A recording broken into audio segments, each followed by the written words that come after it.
another episode of UFO Garage. I'm Ben. And I'm Joe, and this is where we talk about UFOs, aliens, and all baby, things. all things weird. All things weird. All things weird. Yeah. Gonna be a good evening, man. Yeah. Are we getting weird tonight or what, dude? I think we are gonna get weird. Hell, I didn't have a time to go and pick up a bottle of wine, so I'm sipping on some brewskis. Oh. It's good. It's good stuff. Hell yeah! I thought you were about to pull up a Dr. Pepper. I was super bummed. So I'm really glad you actually have some beer. I also have a Dr. Pepper with me at all times. You have one beer and one Dr. Pepper.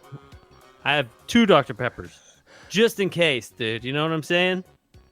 It's like open carry. I keep that thing on me. Damn, you keep that thing on. That thing on me. That thing is Dr. Pepper.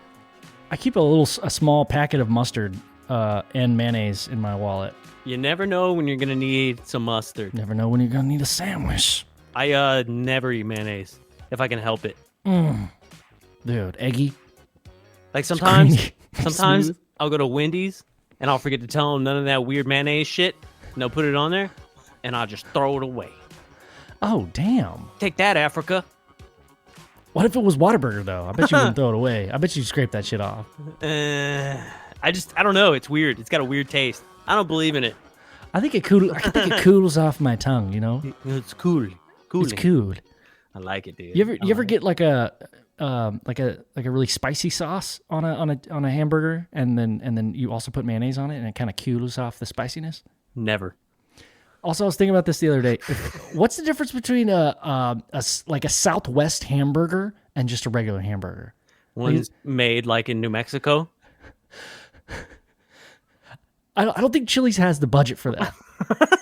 But yeah, you're right. You're right. Chili's they're like introducing our all new flame broiled Southwest cheeseburger. What's the difference? It's just some sauce.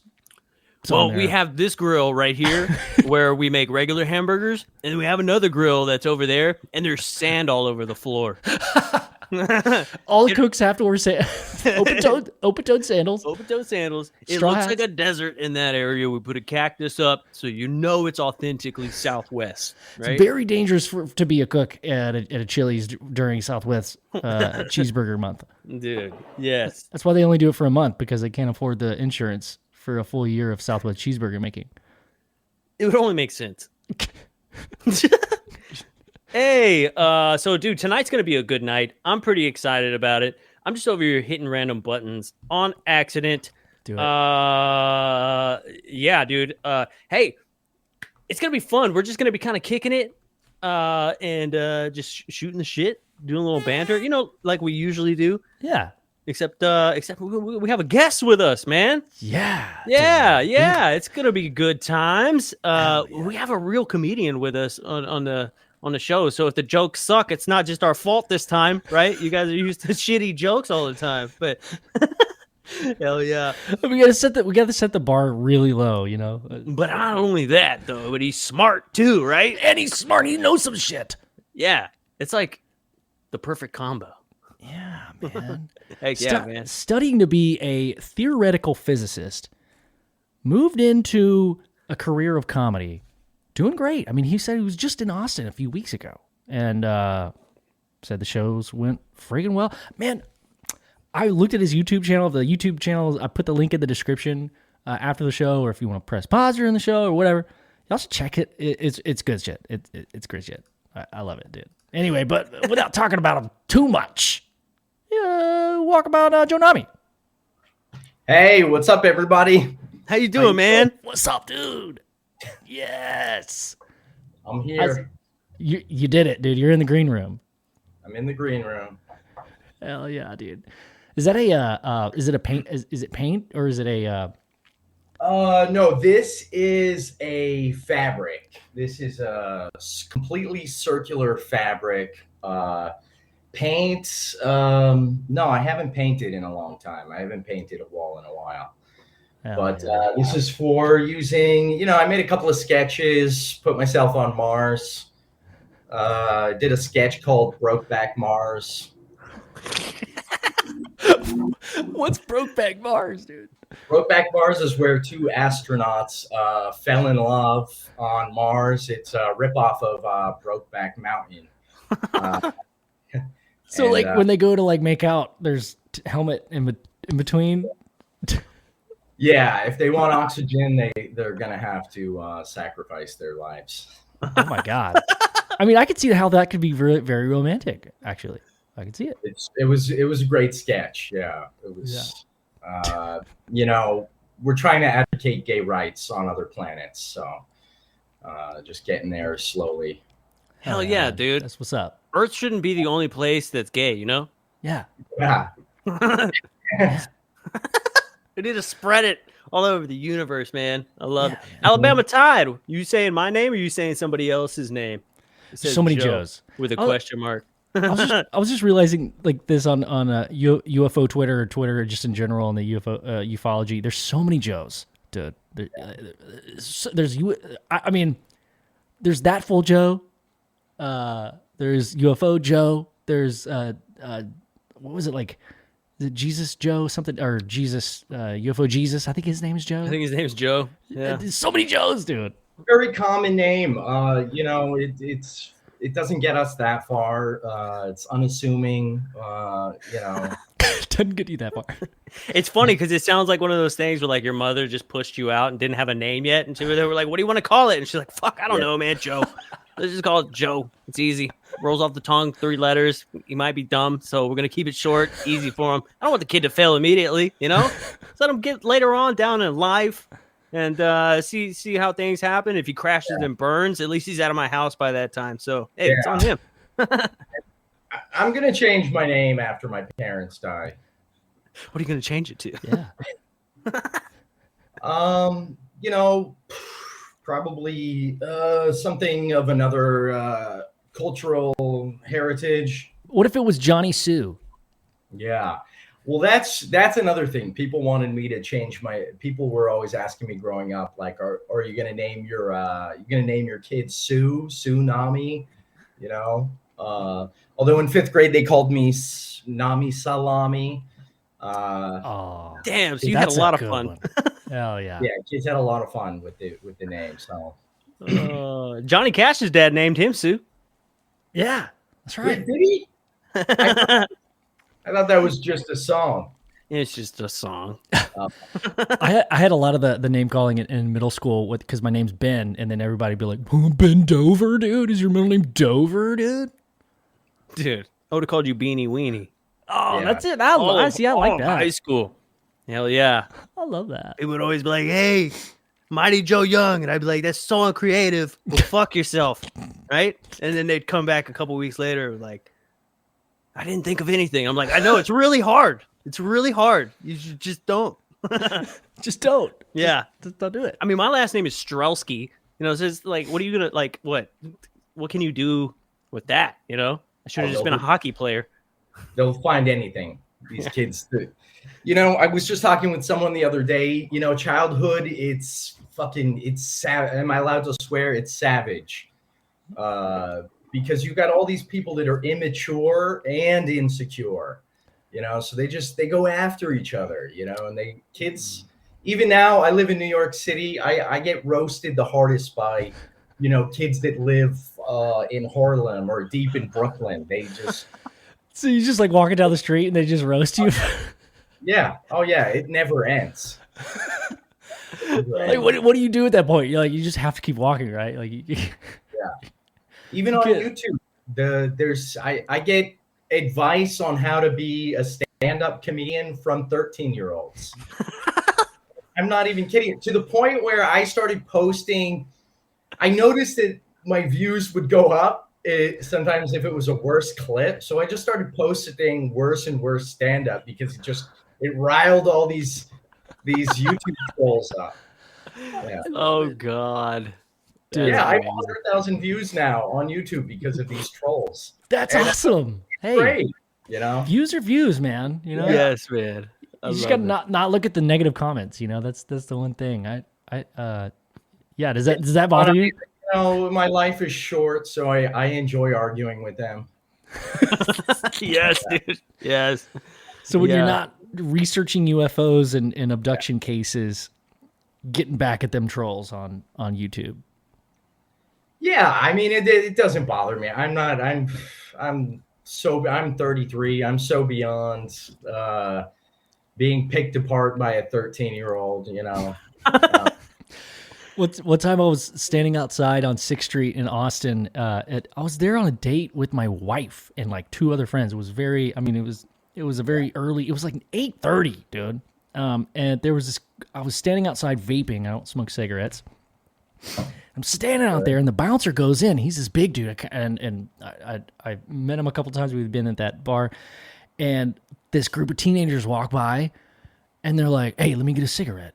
I'm like, "I don't smoke cigarettes, man." And the dude like got in my face. This kid's like 13-year-old. He's 13 years old. And it was like, "Give me a fucking cigarette, dude." And I thought he was going to stab me, honestly. I was like, "Please don't stab me." Yeah. I was terrified. There's nothing more terrifying than 5 young 13-year-old dudes. Like, because you can't hit them, right? I mean, that would be bad.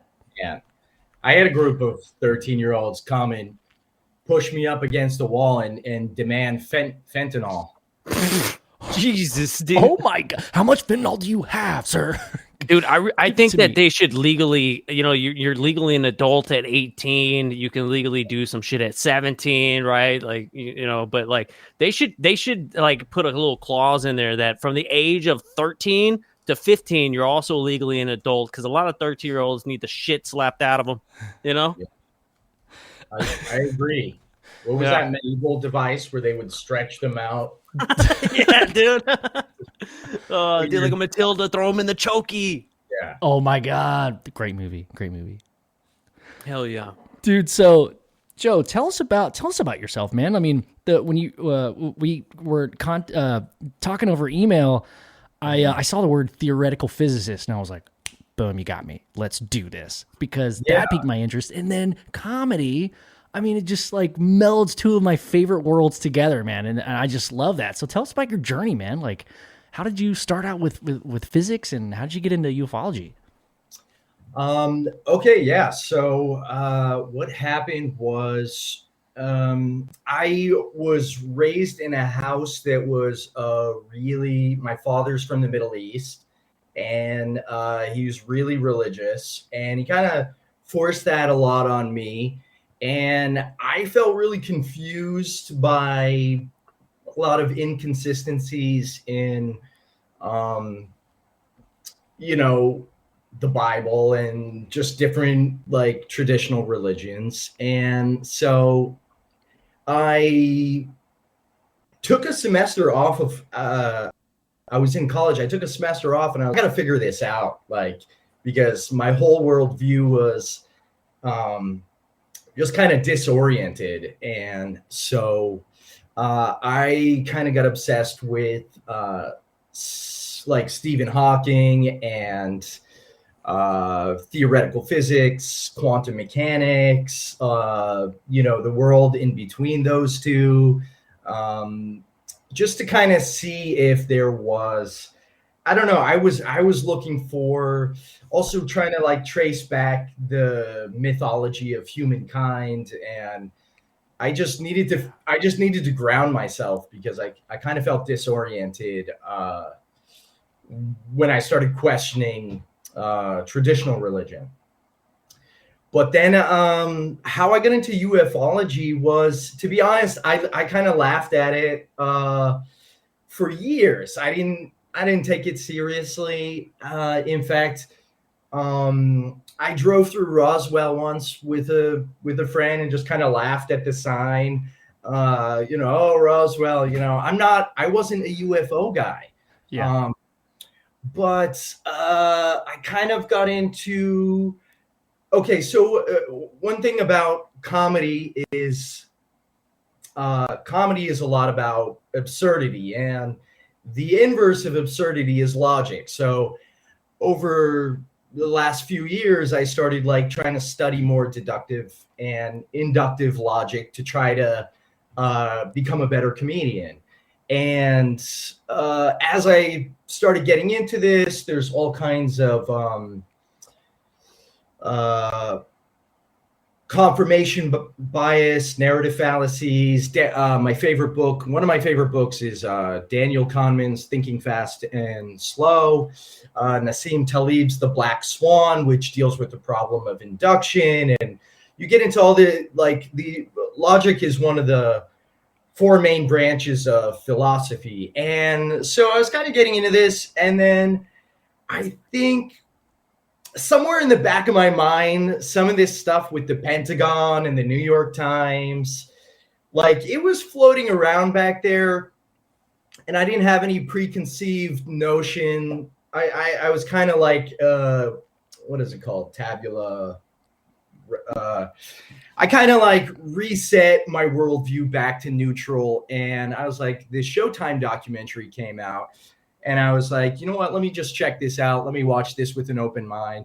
And I was like, holy shit, I didn't realize there was so much high quality footage of UFOs, because the surface level narrative in society is like, there was a couple of these grainy tic tac looking things, you know, but when you really dig deeper, there's thousands of videos of these things. And so I just kind of went down the rabbit hole, and I have a really addictive personality, really kind of like just obsessive. And I probably spent a couple hundred hours after that. It was off to the races, and I haven't been able to go back. It's to the point where I now use like UFOs and aliens. Like I joke with my friends, I use it to escape my normal human depression, just to like get into that sort of get into that world and just escape, you know, into another reality, let's say.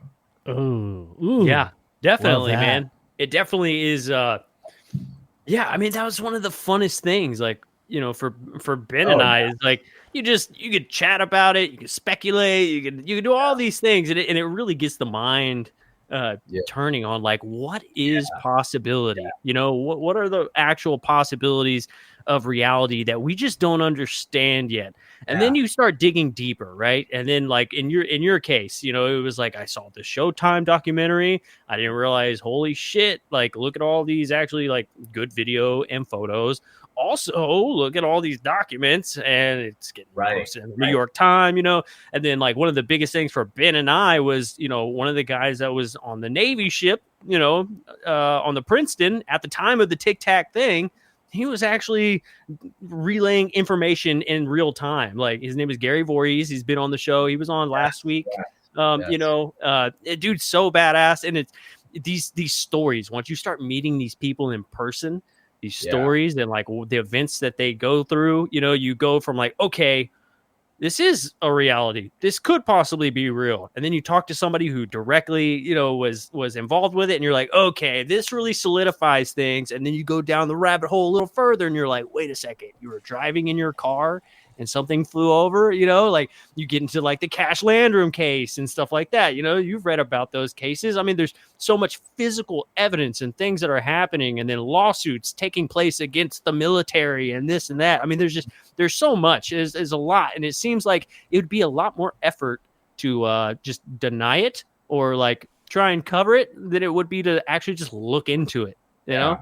And so, like, from a regular person's perspective, you're like, there's a lot more to this than we're all being told, you know? Definitely is.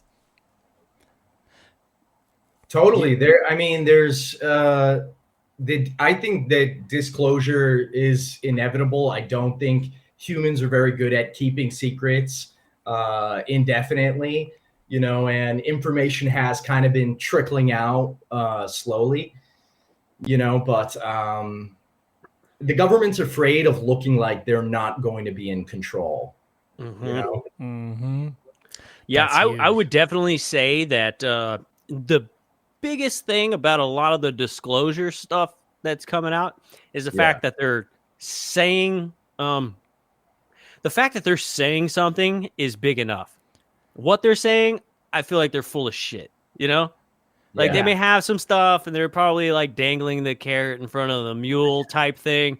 Yeah. But, you know, I feel like a lot of it, like, They're probably full of shit and they're just lying to you. But the good thing is they're talking about it, right? So that opens the door for people to like go dig under those walls of secrecy and try and figure out what the meat is behind all of this, because what they're saying is probably just a big, facade, just smoke and mirrors. Right. Yeah. Sorry. Go ahead. I was gonna say, I think we got disclosure back in June when that report came out. Come on, that's disclosure, dude. Like they're just not saying it how you want to hear it. Like Which that report? was disclosure. The big UAP report that the Congress released. It was a big deal back in June. That was July. Was it July? Okay, July 16th. July 16th. Yeah, we had an episode right after it came out, and we like read some of it, and we were like, we had this, this revelation that like, look, dude, this is the what we've been looking for. It's just not in the form that we wanted. We want them to say, yeah.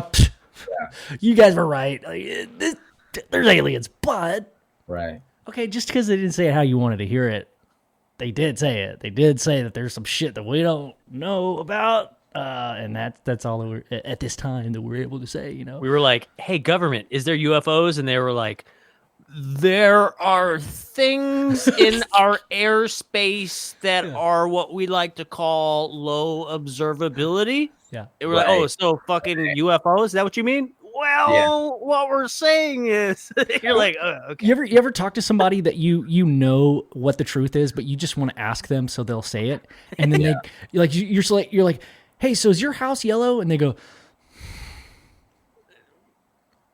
I am not allowed to say it this time. That fucking guy's house is yellow, dude. He took the pause. The pause is long, man. How we can get them to really come forth with this is if we figure out a way for them to commercialize and integrate it into capitalism.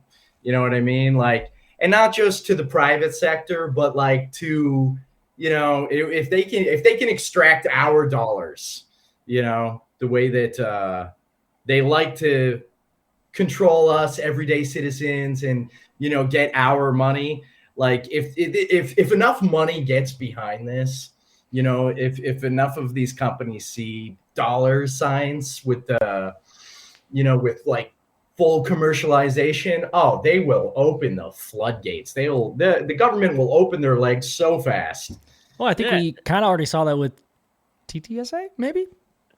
Kind of a little bit, yeah, TTSA a little bit. They really tried to bring in the capitalist momentum of like, hey, we're going to release information through comics and movies and books and merchandise and stuff like that.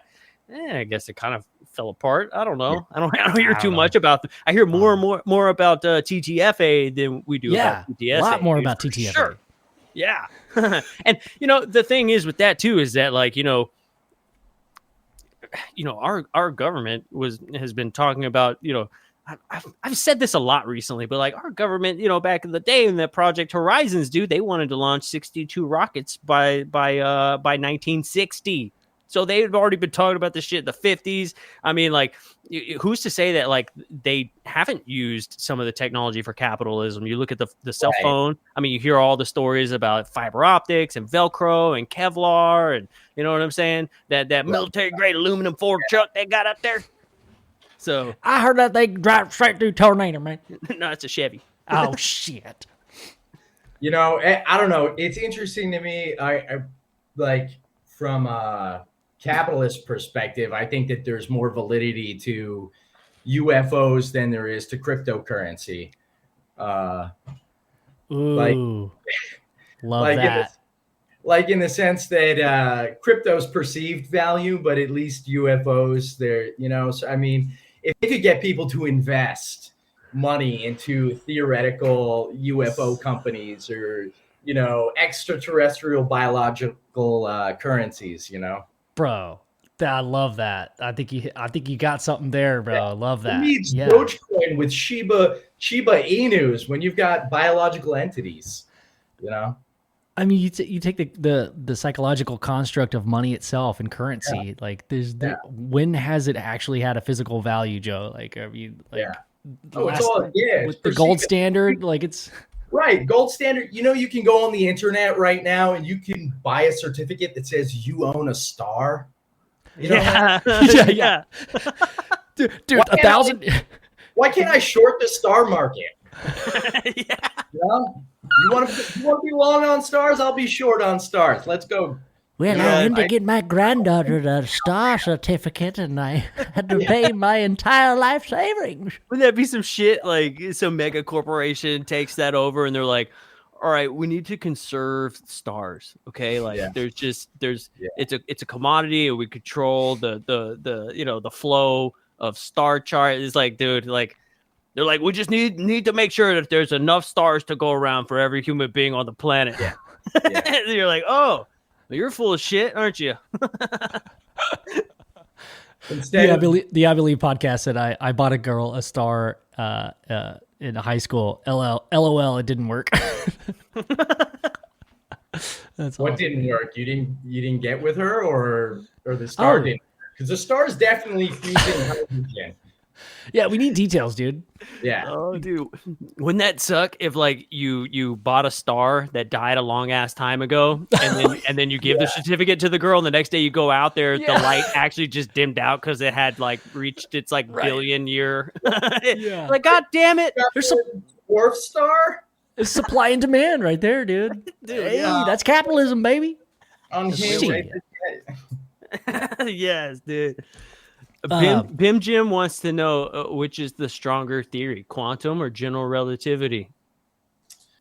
The way I describe it, I don't think one is necessarily stronger than the other. They're both. I don't think there is an objective truth or theory that can describe the whole universe, but I think of them each as different lenses that you would put on a camera, you know, and I like that. the quantum lens is the only way to describe some of the randomness, the uncertainty principle, the Heisenberg principle that we see in the quantum field. But in terms of like general relativity, none of that is governed the same. And you really need it gets back to Newtonian physics and general relativity and special relativity. So I know they're looking for string theory and they're looking for one theory to describe everything, but the universe is just full of paradox. You know what I mean? The deepest truths in life are paradox. We're all meaningful. You know, you matter to your friends and family, and you zoom out far enough, and we're an insignificant speck of, atomic dust. Yeah.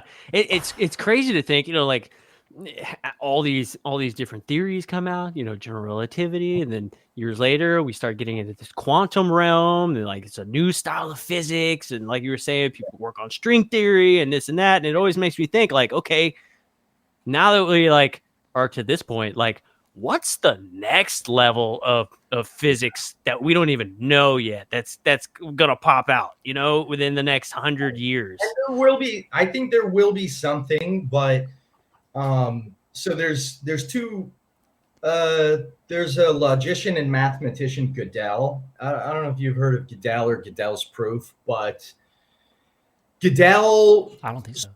Gödel's proof, basically, math is a description of reality.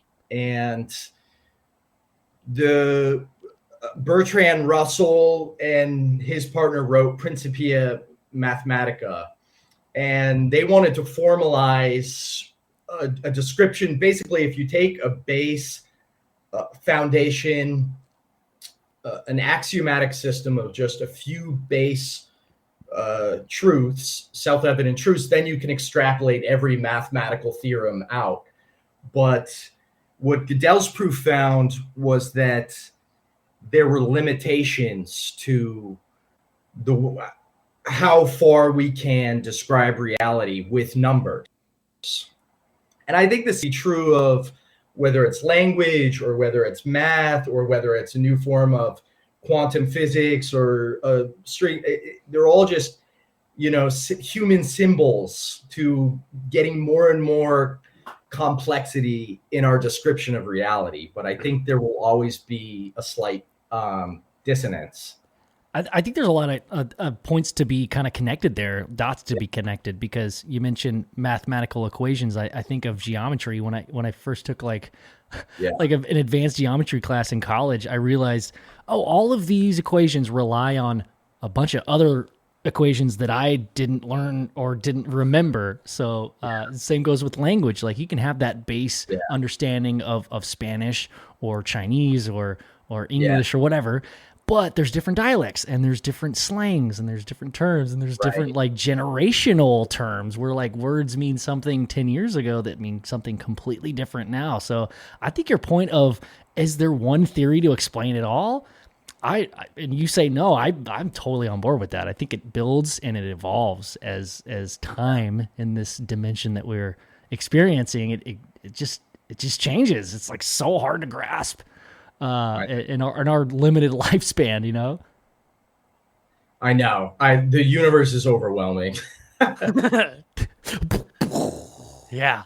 We just don't have enough time to understand it. Who knows, though? Maybe with Elon Musk's Neuralink, maybe we can figure it out. But I'm trying to get I'm trying to get the Alcubierre warp drive to his attention, because I think he's wasting time with rockets. Oh my God! Say more about that. What is Alcubierre warp drive? So the Alcubierre warp drive is, I believe it was a paper written in 1996. I forget his first name, but it's basically, so there are limitations in physics with anything that has mass, like you or me or all three of us. If we got into a bear hug and got into a ship, we have mass. Yeah. We'll never be able to accelerate to the speed of light because we have mass. It would require anything that has mass will require a near infinite amount of energy to accelerate that fast. So the speed of light is kind of like the speed limit of the universe. But there's an inverse to it that I think could be a way around. And the analogy that I like is, it's like, imagine if you're at like one of those long dinner tables from like the 1800s. You know how people used to eat all the way across from each other? Yeah. And somebody else has a bowl of soup on their end. You pull the tablecloth to you. So the Alcubierre warp drive is about manipulating space instead of accelerating mass. So what it does is it pinches, it expands the front of the warp drive and compresses the back. So it basically pinches the space, and it allows us to move the space, the empty space, faster than light. Is that how the Futurama ship is driven? Do you know? Did you watch that show, Futurama? I have seen Futurama. What the ship does? I think the ship runs on coal. No, it runs on Nibbler's shit. Nibbler, it's like this little alien I actually named my pug after. But like it's it runs on his literal shit or figurative? Because the little pug looking alien, it shits antimatter little balls that are like fuel. Isn't that dope? But so the way they describe it in the cartoon is that it actually the ship doesn't move; it moves space around it. They did their research, dude. Yeah, that's really cool. That's awesome. What was the other end? Alcubierre drive. Oh, okay. I've seen this. I've seen this diagram. Mm-hmm. And I don't know where, but it looks the like other problem with the space travel is the amount of fuel that we would need. So even if we did the Alcubierre drive, we would need a massive amount of nuclear fuel. I think uranium or plutonium. So it would be a lot of mass to carry on a ship. So I think the end game, the most plentiful resource in the universe to drive a ship on is hydrogen. I believe because you could just suck hydrogen, or the empty space is not really empty. It's got matter and antimatter particles. So if you could convert those two, you know. We were just talking about that, Joe. You were talking about like. Yeah, I was talking about like if space is a vacuum, like what's vacuuming it? But then the answer was, oh, it's a vacuum because there's mass in space, which is what creates a vacuum. So then I guess my next question would be, if there was no mass in space, would space cease to exist because there's no mass to it? So there's something called the Higgs Boson particle, which they call the God particle. The God particle, yeah. Which God, I don't know, but somebody. The green room God. The Higgs boson basically imbues every particle in the universe with mass, and they discovered it recently. Well, they're always ahead with the math. They can predict stuff 70 years in advance with the math, but then getting the experiment to sort of inductively validate it. So the Higgs boson was an important piece because it kind of proved that the Higgs boson energy field exists, which inversely then also there's dark matter. I think 75% of the universe is this shit that we don't really know what it is, called dark matter, dark energy. So that's fun. Somebody needs to make a movie about that. So Peppa H had a great question. Tammy, thank you for highlighting that or commenting that. Appreciate you. So great question, Peppa. So how does light get to light speed? I believe it has to do with photons and the way that photon particles react. Light speed is about 299,000 kilometers per second, which is really fast. And our galaxy is about 100,000 light years wide. And even in our galaxy alone, they're predicting that there's potentially 100 civilizations, just statistically. If you even conservatively plug into the Drake equation, very conservative numbers, in our galaxy alone, there's theoretically 100 to 160 civilizations. So, yeah. So there's like this energy that surrounds light that allows it to move at the speed that it moves at. So is there anything that moves faster, or does nothing move faster? Now we're actually manipulating the way space works, like the drive that we were just talking about. Like, is light just the fastest thing, and then after light we just got to figure out some way to move ourselves across the universe? Theoretically, the speed of light is supposed to be the speed limit, but then there's something called, I believe it's either quantum tunneling or the whole wormhole. But basically, if you think of, general relativity connects space and time together. So the way that my favorite analogy is, like, think of it like a blanket. You have a comforter on your bed. You throw a bowling ball on the middle of your bed. That's going to warp space and time. If you throw a bunch of marbles, they're all going to roll towards the big bowling ball because that space-time is warped. Well, so what you can do with a wormhole, and the math checks out. We just haven't pushed anyone through a wormhole yet. I can think of a few people that probably deserve to be pushed through it. But, Me too. But if you take that blanket that represents space-time and you twist it or you punch a hole through it, you could get from one side of the blanket theoretically to the other. just by manipulating the space and time, into sort of a pseudo singularity in which the space-time curvature is near infinite, almost like an asymptote. But so it is possible. I believe Stephen Hawking advanced a lot of the mathematics around singularities, black hole radiation, and wormholes. So, the math, I don't know. That's pretty cool. I think what I like to think about is that like theoretical physics and theoretical math, it doesn't rely on sensors or things that we can observe and calculate with any of our senses other than our imagination, right? Like, can you say that?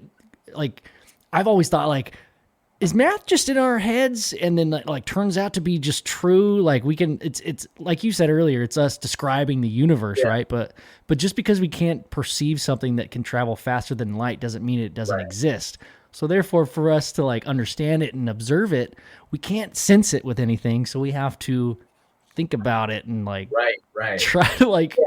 So I try to partition this sometimes into physical reality and social reality. And certain things are definitely social constructs, like the land that we're on is whatever, but in social reality, it's America. Like America doesn't really exist except in all of our minds, right? But a lot of people that are more intelligent than me have surmised that math is discovered, not created. There are certain principles in the universe, in physics, that are innate to the sort of signature of the universe: mass, energy, the speed of light, gravity, the way that all these things interact. There are certain things that are mathematically innate to the universe. So I personally subscribe to a lot of math is discovered, not created. But love that. Ooh, love that. Is it possible that portals they claim pop up on Skinwalker Ranch are wormholes or something else? I've had a lot of theories about this because there's four major forces in the universe. There's the weak and strong nuclear forces, electromagnetic, and then gravity. And what's interesting is that had the beginning of our universe been had there been a tiny amount of asymmetry, had it just slightly differently expanded, we would have completely different laws of physics.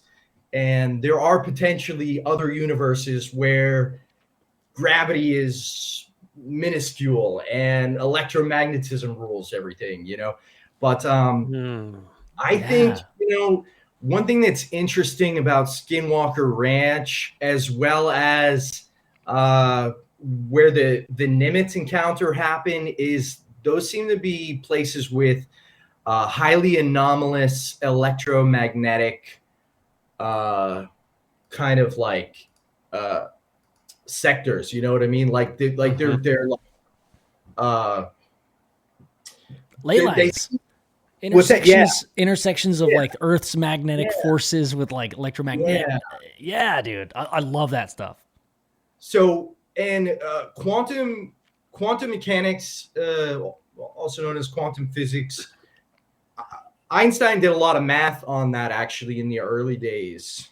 And the math does predict, when you extrapolate it out, it does predict for about 11 different dimensions besides our 3 or 4 own dimensions. Is that where we get that from? Like, there's like 17, 11 different.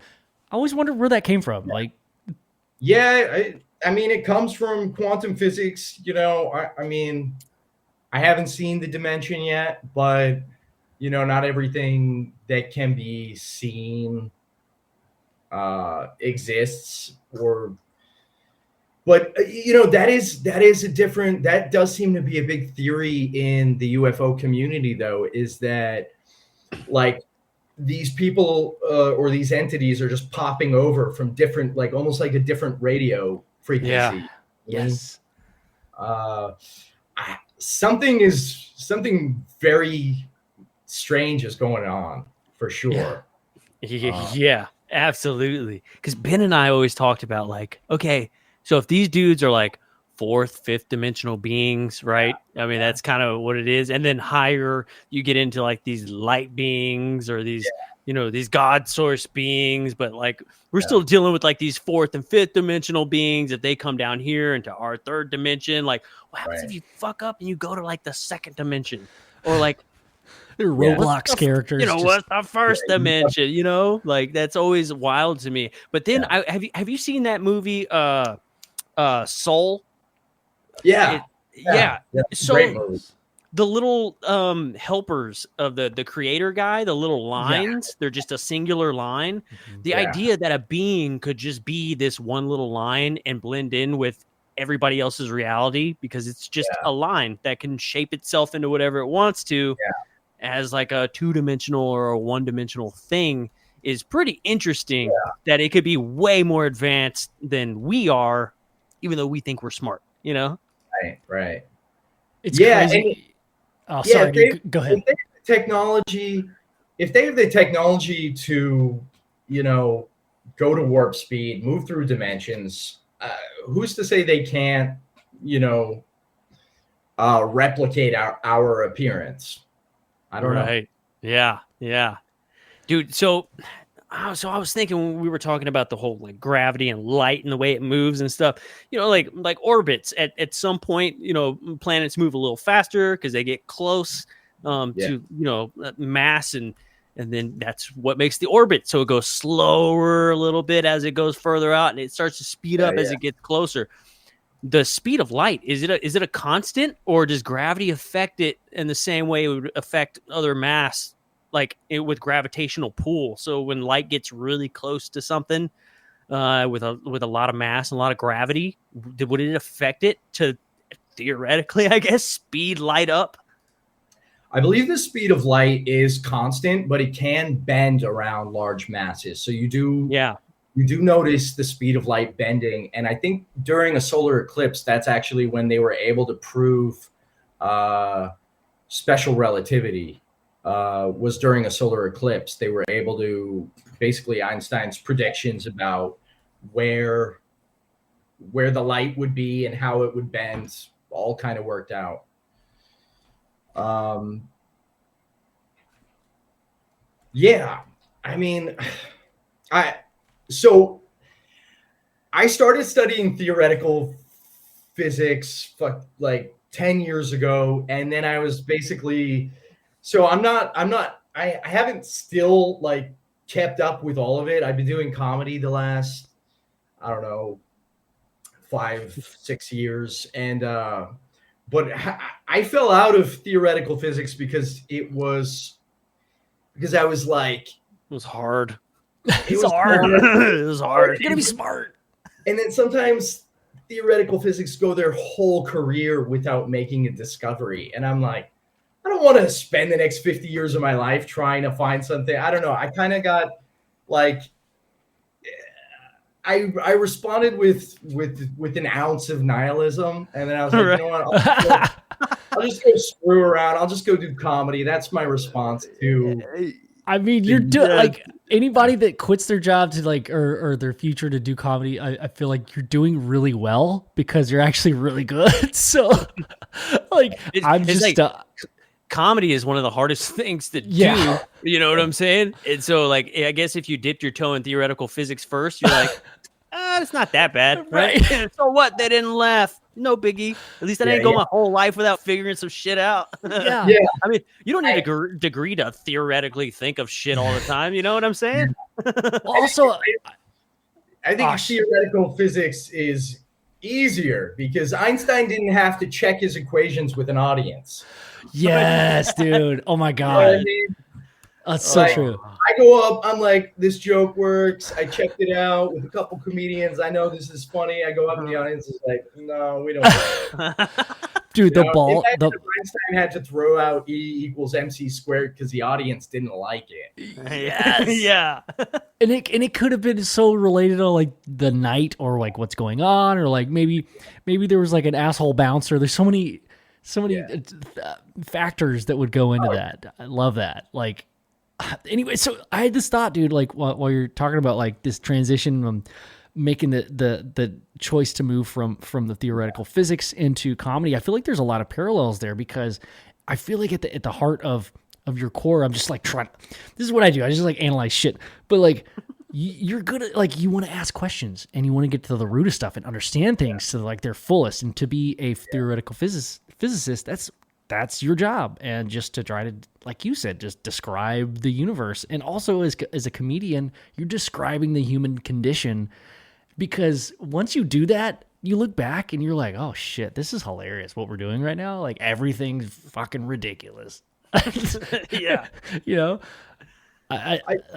you know what? Actually, this is a good point. This brings up something that's been on my mind lately. Is I talked to people. I'm like, how are people not? I talked to other UFO friends, and I'm like, how are people not like freaking out every day? There's so much evidence out there. There's so much this, but it gets buried under the Kardashians, Pete Davidson, Kanye, oh my God. Ted Cruz, like Ukraine, Russia, Putin. Like, we're just getting, like, it's all, we have just a limited surface consciousness, you know? Yeah. I feel like, have you ever thought about this? I think we're living in a simulated universe, but the main character is Pete Davidson. He's the main character, and we're all just secondary, and we exist so that he lives his life. Like, that's because why? Well, like, why is he? What? I mean, he's funny. They've injected capitalism into it, and it's because you care. That's why. I don't get it. He's funny as fuck. He's really funny, but I just don't get it. He's everywhere, dude. He's dating Kim Kardashian. It's a power law distribution. Dude. Oh, so man. we're all living in his brain right now. You think about the fact that, we were talking about how the government, the Pentagon finally dropped these files July 16th. How coincidental you would drop that shit in the middle of a pandemic, right? At the height of it. You're like, okay. COVID. Yeah. Like, Dr. Fauci. Yeah, dude, that shit was... Dr. Fauci, that guy is an alien. I know it. Look at him. I was cracking up so hard. You were like, I've heard he doesn't eat pussy with a mask on. That shit cracked me up.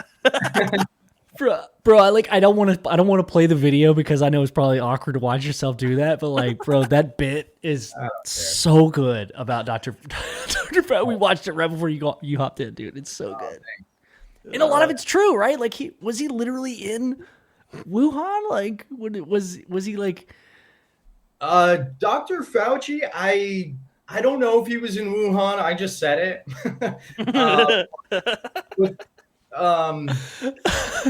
But definitely they were experimenting with mutated viruses in the Wuhan virology lab. It didn't come from the wet market. The wet markets have been around for hundreds of years. Okay. Yeah. Whatever. I'm not upset with that. Shit happens. Yeah. I'm sure we've mistreated China, and now, whatever. Dude, that shit was so funny. It had me cracking up, man. The end with the basketball team. Oh, yeah. The biting bats. Biting bats. Team to drum up some tourism. Yes. Oh, my God. God damn, that was so funny. So, dude, like, being a little bit, like, I guess, new to the idea and acceptance of this stuff happening, you spent hours sifting through a whole bunch of shit, and it's like some of it's really hard to discern sometimes, it's like, this seems legit, but I don't know. But then you hear something else and you're like, that's way more crazy, but I believe that, on a way higher level. What's been one of your favorite things that you've come across so far?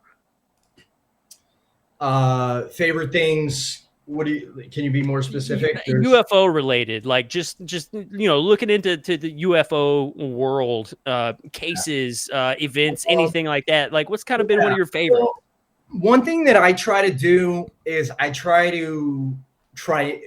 there's this term called I try to triangulate the evidence, which is, I think it's originally a military term, but it's like if you can kind of almost like a billiard table, you cover the evidence from a couple different angles, and if you keep hearing stuff, sometimes there's truth to it. But one of my favorite things probably is some of the details in the Rendlesham case. Do you know about I think his name's Jim Pennington or something? Peniston, yeah.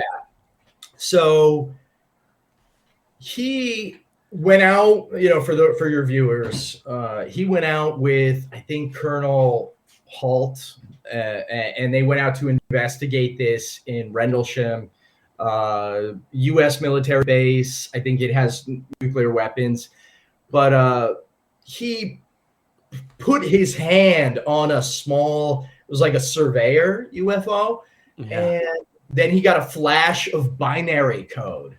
Yeah. This is in 1980. Yeah, dude. What? And then he starts having these memories, and he can see visually the binary code. And he writes it down in a journal, puts it away in a drawer, pulls it out a few years later, and takes it to, I think, like a computer guy, and they decode the binary. And it's like year 8,000, exploration of humanity. They are the eyes of our eyes. And then it has a bunch of lats and longitudes of like significant historical ley lines. Yep. What'd you say? They depict specific nodes of ley lines all around the world. Those were some of those coordinates were. Yeah. And the binary. Wait, what's a ley line? So ley lines are cross points. They're lines of energy that follow the Earth's geomagnetic core. So like you can, with sensitive enough sensors or equipment, you can pick up when the Earth's magnetic energy is stronger, and you can actually follow that line to certain things in certain places around the world. And the crazy thing is, a lot of the nodes, which that means like a lot of different ley lines, they're like crazy, right? But they're all in straight lines. So when they intersect, that's called like a node. And a lot of those nodes are places like Stonehenge, Machu Picchu. Yep. The pyramids. Great Pyramids of Giza. Sedona, Arizona. Yep. There's a lot of activity there. Yeah. Aside from all the seniors retiring there. Exactly. Yeah, there's one in Miami, Florida. One in Palm Beach. Yeah. How funny would that be if the UFOs just start landing in all the retirement communities? They would get so mad. Everybody would be calling their HOA. No, they can't look up, dude. They're like, they can't see it. You're not wrong. So a couple of years ago, I auditioned at the comic strip live in Manhattan, and the guy that saw Eddie Murphy pass through the club was still the booker. He was still the guy. So 1980, this is 30 years later, he could not lift his head to look up to watch me.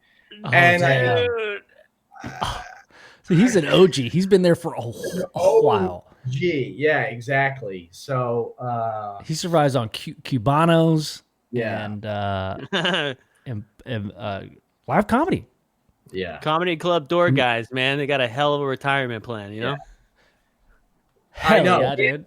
I had a great set. I had a great set. I have the tape to prove it. And then I get to the bar and I talk to him and he's like, I didn't really see anything funny. And I was like, that's fucked up. Yeah. But what did you say? Did you just walk away, or did you say like, yeah, me either? And you just I was just in shock. I was like, really, man? All right, sounds good. But this is All right, kind I'll of take my $20 back. yeah. But thankfully, over the pandemic, he passed away. So now I have Now it's sad. yeah. No, that one was a little sad. Thankfully, he passed away. We all move through the circle of life. Yes. What is it? There's a great joke that's like, death is one of the best thing that's happened to humanity. Otherwise, like, we'd still have guys around from the 1100s. You know what I mean? Can you imagine if Pontius Pilate was still around? You know what I mean? Oh God, dude. Yeah. So it's I've never thought about that. yeah. Have you seen the show Upload? It's on Amazon Prime. Amazon Prime. From Clownfist. No, I don't think I've seen Upload. So Upload is a really great. I love the show. Not sponsored. Check it out. Yeah. But the concept is really cool. I'll get to the chase. But anyway, so that you upload your consciousness into a digital atmosphere, and it's like super realistic. So like people can essentially live forever. So there's like a bunch of old people that look young because they uploaded, and they're like saying a bunch of racist shit. Like they're just terrible people. Like, yeah, we don't want those people around, right? Like that would be bad for a lot of reasons. Like if Abraham Lincoln was still around, people are like, oh my God, wow, he freed the slaves, but he hates gay people. Like,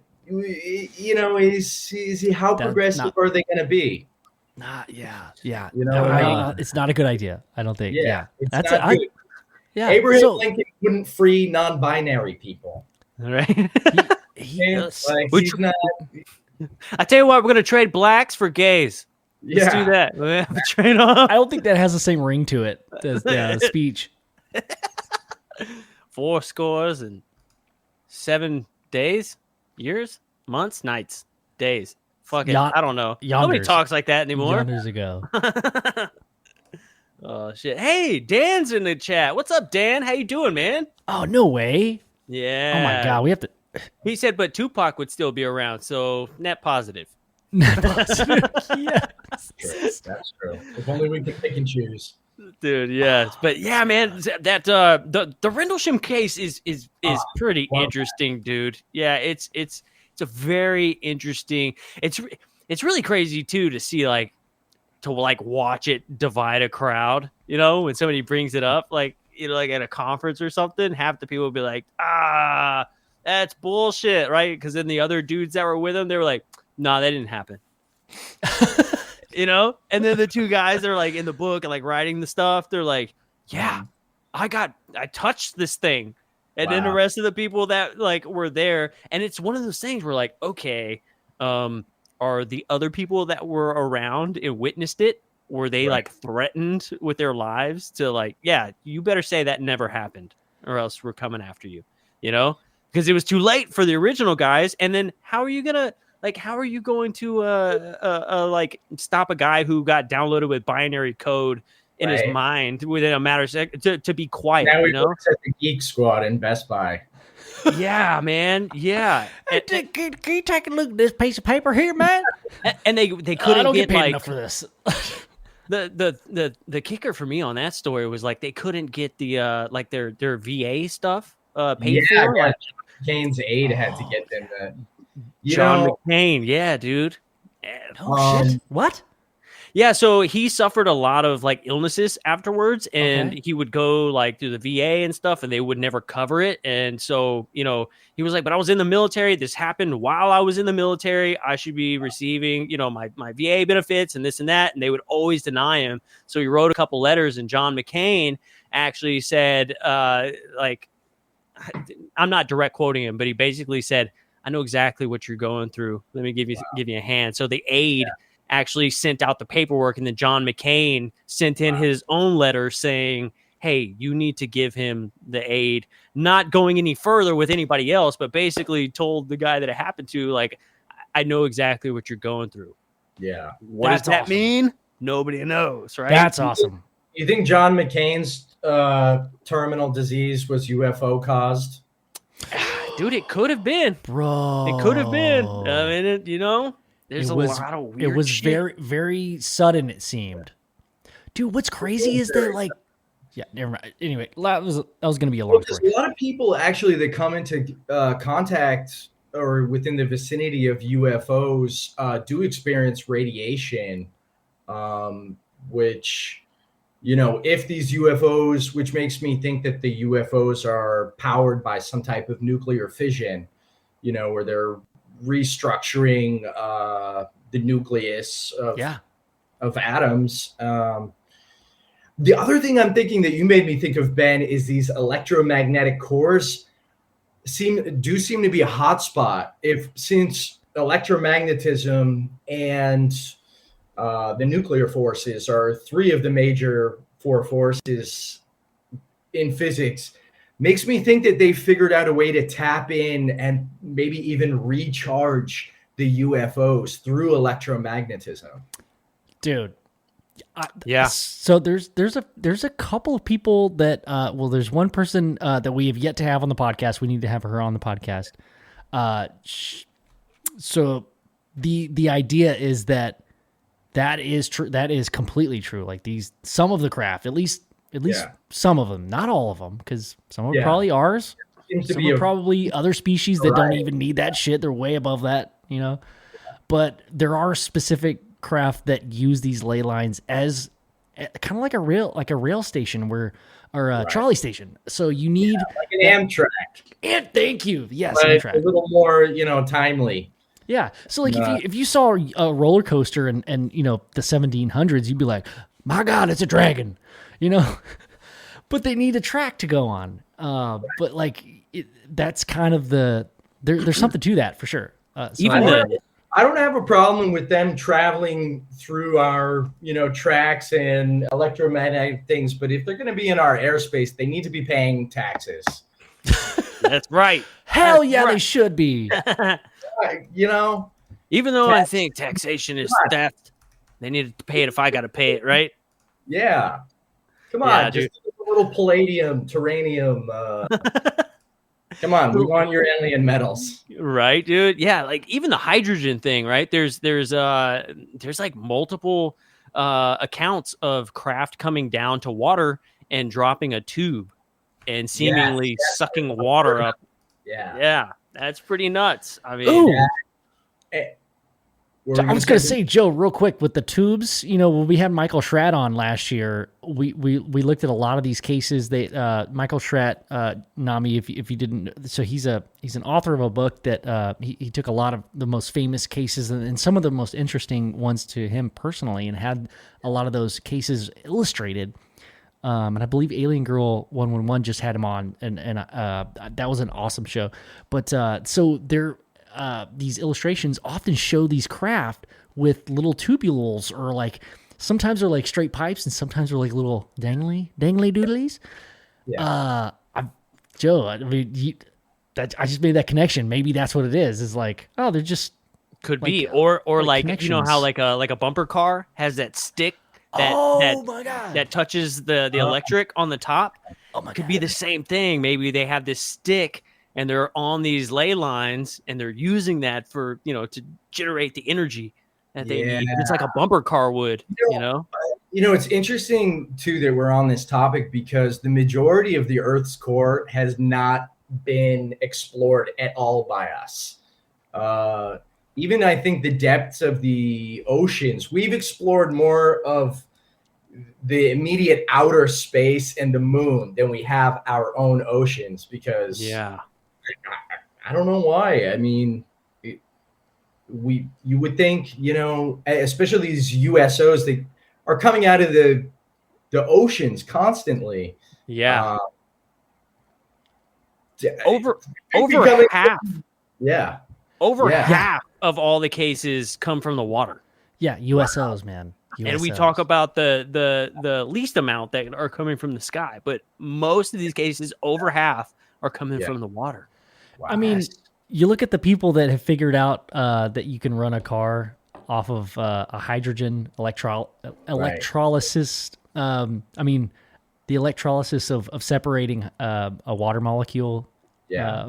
Yeah. Get back to me when you can run a car off your own urine. Oh, dude, I drink too much wine for that. Dude, you never run out of fuel. Yeah, so I feel like water has something to do with it, man. I'm telling you, we're telling each other that. Mr. Crowley, thank you for the super chat, bro. You got a question? He says, "What's Nami's take on aliens? Have they always been here? And maybe we're a split species. What's your take on that, bro?" Well, okay, so there's a couple of things to take into account here. Earth is about 4.5 billion years old. The universe, I think, is 13.8 billion years old. And as soon as life on Earth could begin, it pretty much did. It's really, I hate to say it, but life is not that fancy.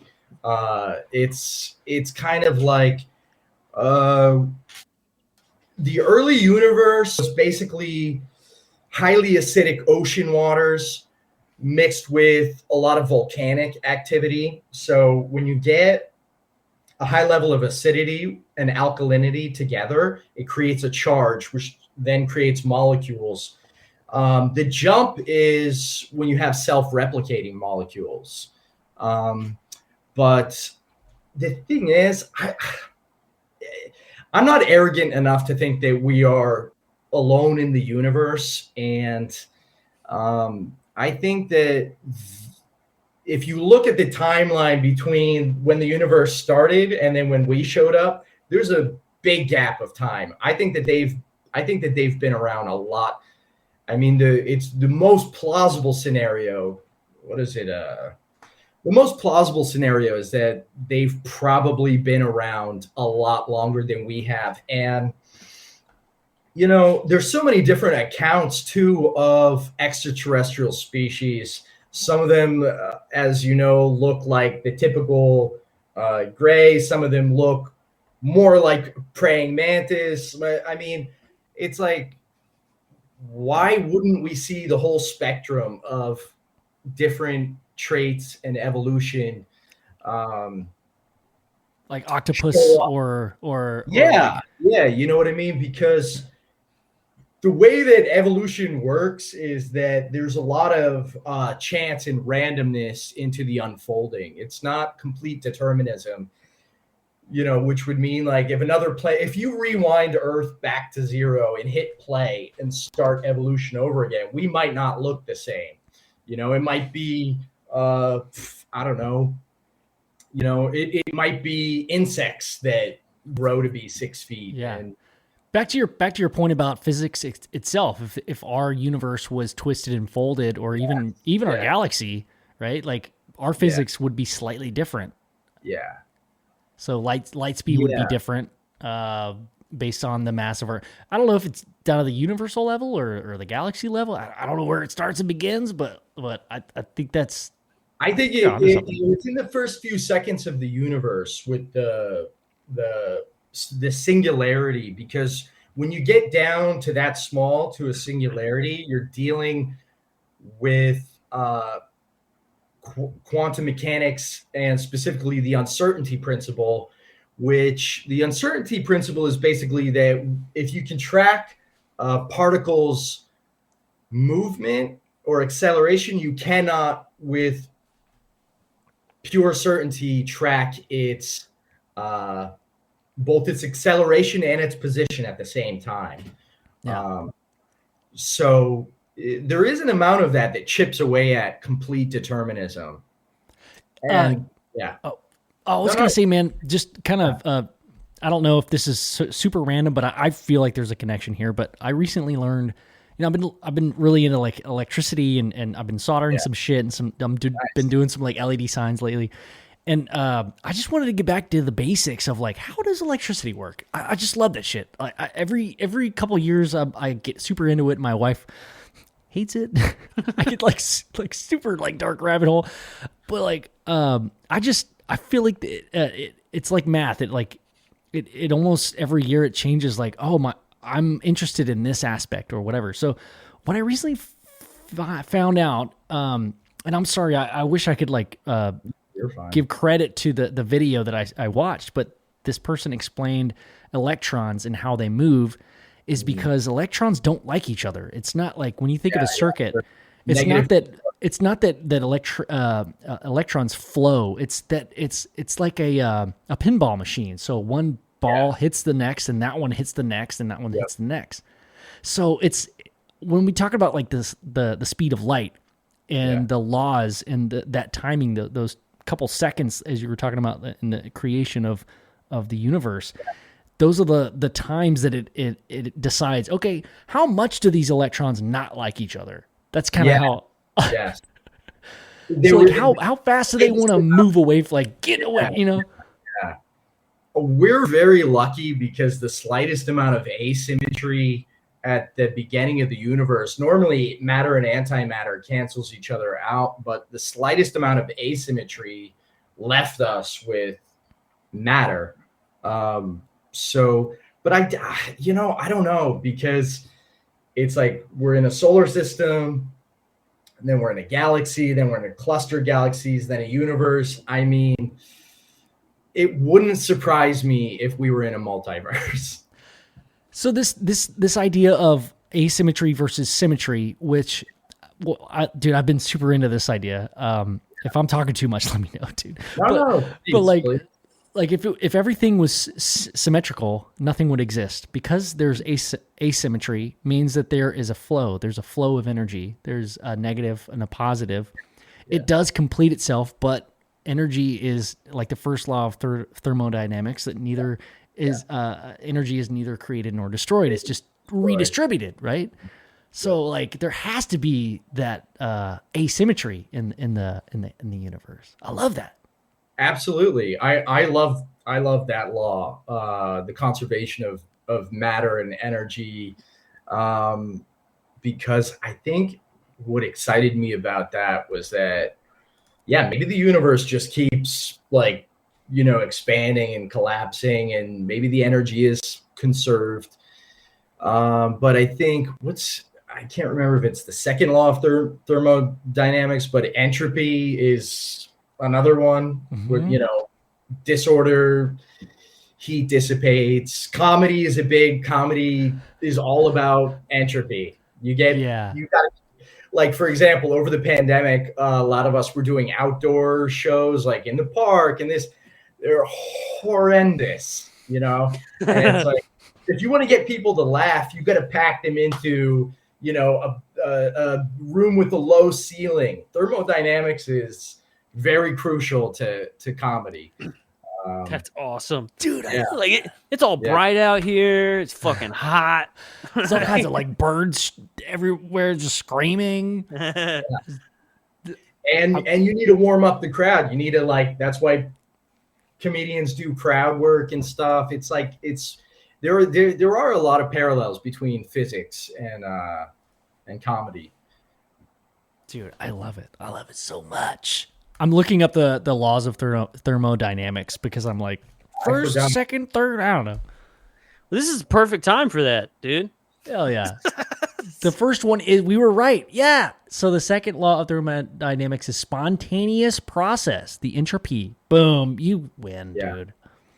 The entropy of the universe increases. The third law of thermodynamics, it just says dash. A perfect crystal at 0 Kelvin has 0 entropy. Oh, you know what? What does that mean? Well, Kelvin is a representation of temperature that is related, I think, to absolute zero. But actually, that reminds me of a topic that I wanted to discuss. So our sun, I think, is like, I forgot. I think it's like 7,000 kelvins. Our sun. Sun's cold, dude. The sun is cold. Yeah, It's in space. the sun's either 4,000 or 7,000 kelvins. But so in the famous Betty and Barney Hill case, through she was able to draw a map through hypnosis and regression. Yeah. And then someone in Chicago, I think an undergraduate or a PhD student, put together a model and was able to figure out that it was Zeta Reticuli. And that one is, interestingly enough, Zeta Reticuli is like 39 light years away, but it's in a twin star system, and both of those stars, I believe, are about comparable kelvins to our sun. So I don't know. It's really interesting to me that every grain of sand on Earth is analogous. It's symbolic of a star in the universe. Yeah. So I mean, all you got to do is get a bunch of dust and gravity combining near one of those, billions of stars, and you have a potential. If it's in the right kelvins, you have a potential for life. Yeah. And that was crazy too, because it wasn't the map drawn from the perspective of Zeta Reticuli. Yeah. Looking towards Earth, and that's why the model was so important, because they were able to shift it and move it around and say, "Holy shit, that's correct." So cool. Yeah. And they didn't even know that it had existed yet. Like nobody had ever done that. Sorry. The amount of what are the odds of that, right? I think it lines up. I mean, it's one of the closest habitable star systems, and I mean, if they possess this technology, if they have an extra billion years of existence on us, maybe they're not super geniuses. Maybe they've just inherited technology from their ancestors. Right Yeah, maybe they're all like slow reading level. Yeah, dude. Bob Lazar makes that he made that comparison of like if you dropped a bike off a motorcycle or whatever, they may be able to start it and get it running, but then like they haven't figured out how to like refine anything. Yeah. So like, how would you create gasoline to then put the gasoline in the bike to continue riding it? It's like just something that, and it always makes me think like, some of this technology, like if it was dropped here or left here, like there's a possibility that Earth or the Milky Way as a whole doesn't even have the elements to create whatever it is that these other things are even running off of, which is interesting. I think the universe has been asymmetrically scattered with different resources. And I wonder if we even have some of the, like the metals that were found at Roswell, like the lightweight capacities, the isotopic ratios. Yeah. You know what I mean? Like we don't even possess some of these metals. Yeah, dude. So maybe we don't even have the resources on our planet to create an Alcubierre warp drive without receiving and trading technology, Or maybe you may have to open up a trade route. Like if you were to meet another civilization, open up that trade route. If you decide that you don't want to try and blow it up first, like you've seen, like, you've heard about like the implants and stuff that are in people. Some of these implants, dude, that have been taken out of people, and then like, they've done tests on them. Some of the metals that are in these implants aren't even from the Milky Way. Wow. And that's one of the biggest things is like, people are like, oh, you must have fell off your bike when you were a kid and got a piece of gravel stuck in you. Or like, maybe you hit yourself on like something rusty when you're a child. And they're like, okay, I'll give you that. You're right. Maybe that is a possibility. But what about this metal that doesn't even fucking exist in our galaxy? Can you explain that? And they're like, well, that's an anomaly. Okay, go do some science on that anomaly, please, and go figure that shit out. Don't just call it an anomaly and walk away like it's no big deal. How do you do science on a piece of metal that was created with a sun with different kelvins, though? How do you do science on a piece? Like how do you understand something that's beyond your capability to sense it? Well, you can use like acids or like liquids and stuff and read gases. But the molecules weren't born in a pool that was created by the same sun Kelvin like ratio. I guess I'm trying to say words that I'm not smart enough to know the words. They're able to look at the spectrum of light and be able to decipher through the different spectrums of light that they see in telescopes. They're able to tell which elements are in those foreign stars, or so they could like see, okay, this is not from here, but we can't make it because literally we can't make fusion hot enough with our set rules of physics. The isotopic ratios, are you asking with this spectroscopy? This is where my smartness stops. You're fine. So what they're able to do is use a machine, I believe it's called spectroscopy, and they're able to look down. So like, let's say a metal like magnesium, for example, that they found magnesium on one of the wreckage, maybe the one in Brazil.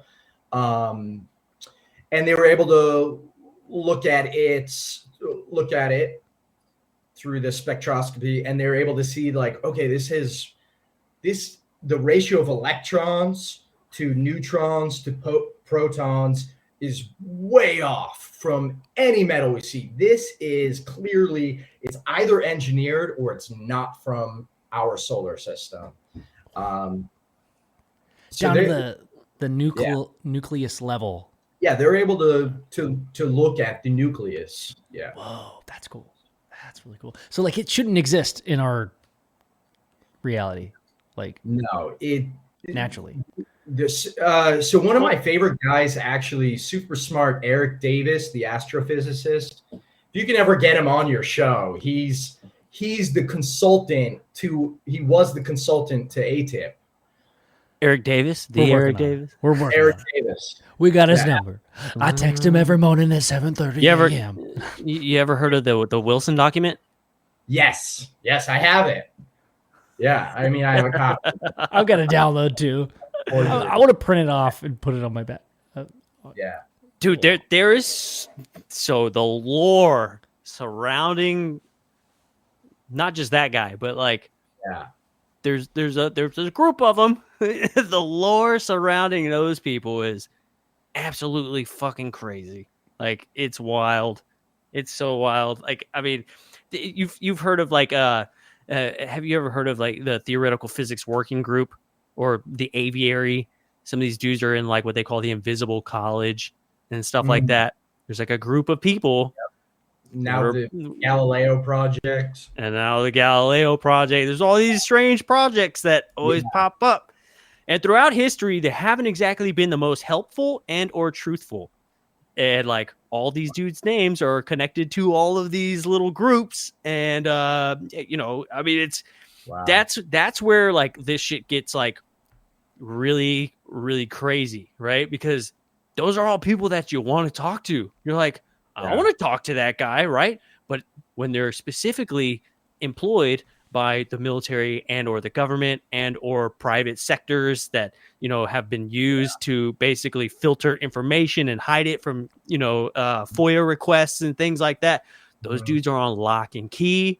And while they are able to say some pretty interesting things, you're like, damn, is this a disinformation thing, or are you being for real? I know. Eisenhower warned about the military-industrial complex, and I think there's a lot of human nature that is getting in the way of blocking a lot of this information. But what do you mean specifically by the lore? Like, what do you want to discuss? I guess we're talking about the lore. Like, I mean, you go from Project Grudge, Project Signs, Project Blue Book. We start moving into like OSAP, ATIP, BASS, like all these programs that have existed, right? And some of them were private companies that existed where the government would acquire information and then they would hand it off to these private companies. That way nobody could have access to it through Freedom of Information Act requests and things like that. And some of these people are directly involved with a lot of these companies keeping things under wraps. Now, you go a little bit deeper, things get a little darker. There's a little bit of like murder involved, and like there's some just crazy shit. Like we're talking like, hey, you shouldn't be asking those questions. Excuse me, I have one more question. Bang, bang, you're dead type stuff, In the 70s. just psychologically fucking people up for getting too close and things like that. Now, I'm not specifically naming anybody in general. I'm not saying like Eric Davis is this fucking boogeyman. I'm not saying that, but I am saying his name is on a fucking list of people that I could say you're the boogeyman. Now, you're the boogeyman. I didn't know this. Yes. Yeah. We'll have to send you some stuff, dude, because that shit goes so deep, dude. Like, have you heard of like My Labs? My Labs. MILBS. It's an acronym. It stands for military abductions. And so this group, have been known to theoretical working group. Yeah, have been known to follow abductees. Somehow they know when things happen to these abductees, they show up sometimes. So here's the thing, right? That you get abducted, you get taken away, you come back, then the military will abduct you, and they want to know, did you fly the ship? Did they talk to you? Did they show you anything? We want to know, just everything. Like, were you able to work components? Did they let you hold anything? Like, they want to know a whole bunch of shit. And the thing with My Labs is that we believe that they are actually working with not a specific race, but with the ETs in general. They work hand in hand with each other. And the reason they do that is because the ETs... The idea is that they're just like us, right? Some are dickheads and some are really awesome. Well, the dickheads are working with the dickheads. So what they do is these ETs have technology, and they'll take abductees and test them with certain pieces of technology to see if like a human being can do this stuff, right? Because for some reason, abductees end up acquiring not only just radiation burns, but they also end up coming down with savant syndrome. They end up becoming like super psychic, or like they have MRIs showed their basal ganglia is enlarged. Exactly. The basal ganglia area. They light up. Did we already shout out Melinda Leslie for her amazing hard work on all of that stuff that we know? Like, not yet. Okay. Melinda Leslie is the lady you want to talk to if we're going down the My Labs thing, because she's put in over 30 years of My Labs research. She's actually been part of that group, not part of it, but she's been taken. And dude, it's just a really weird thing. There's even been like hybrid experiments that have been done. A lot of abductees say, yeah, I've been taken a few times, and for some reason some of the encounters I have are not as good, and they feel like maybe the ET experiences that they have, while they're not like the most amazing thing ever, it freaks them out. They're like, okay, I was a little bit at peace with it, and it bothered me because it was very new. I didn't know what was going on, but it wasn't like a crazy traumatic thing. And then they will also get taken again, and they would say, man, this was an extremely traumatic experience. I feel like I saw men in military uniforms in the room with these ETs. I would say things to them because I'm trying to get their attention to help me, and they just walk past me, or they're holding like a little note card, or they may ask a question and then just leave. So they're working hand in hand, actually taking people, abducting people. They want information. So then we look at groups that are set up, things like, to the Stars Academy, or like all these different little groups, right? And what are they interested in? Well, at face value, they're interested in the technology. We want to know what's flying around in the airspace, but under the sheets, they're actually contacting abductees, and they're asking them a million questions about their experiences because they want to know how the human element interacts with the ET element and or the technology that they're using. And certain people can use it and certain people cannot. And it seems to be people who have this affected area in the brain, or a higher sense of psychic abilities. It's really, really crazy. And so those are the types of groups that we're talking about that are abducting, American citizens, kidnapping. Let me say that, kidnapping citizens. And, a lot of it is done with drugs. They knock them out. They can't remember. Sometimes they fuck up and people do remember certain little pieces of it. We have a good buddy named Terry Lovelace. He actually, was in the Air Force when he had his encounter, and the military drugged him and his buddy. His buddy ended up committing suicide. He lost his wife. He lost his kids, his house. He lost everything, became homeless. Terry, and they were giving them pills, feeding them pills. And Terry actually got around it because he would hold them in his mouth and like throw them away. But that's some of that. And he had direct contact with like military officers and things like that. They came into his room. They wanted to know exactly what he saw. Terry didn't know what he saw. He barely even remembered, but for some reason they knew exactly where he was and exactly what he saw without him even talking to them. They knew what was going on before he even told them, And he went directly to the hospital after his encounter. And before he even got to the hospital, the military was at his house, tearing up his house, looking for shit, right? His wife didn't even know what had happened yet. They just showed up and were like, we need to look through everything, and tore his house apart looking for photos and stuff like that. And yeah, it's crazy, dude. Yeah. I believe it. There are black parts of the government that are completely off. I just read Jesse Marcel Jr.'s book, Roswell Legacy. And while he was in D.C. for a UFO conference, he got sort of accosted / invited to a meeting with a high-level Pentagon official. And it was that guy's job to investigate the black parts of the U.S. government. So there are parts of the U.S. government that are operating without any oversight of, our tax dollars, just, all right, this person needs to be detained.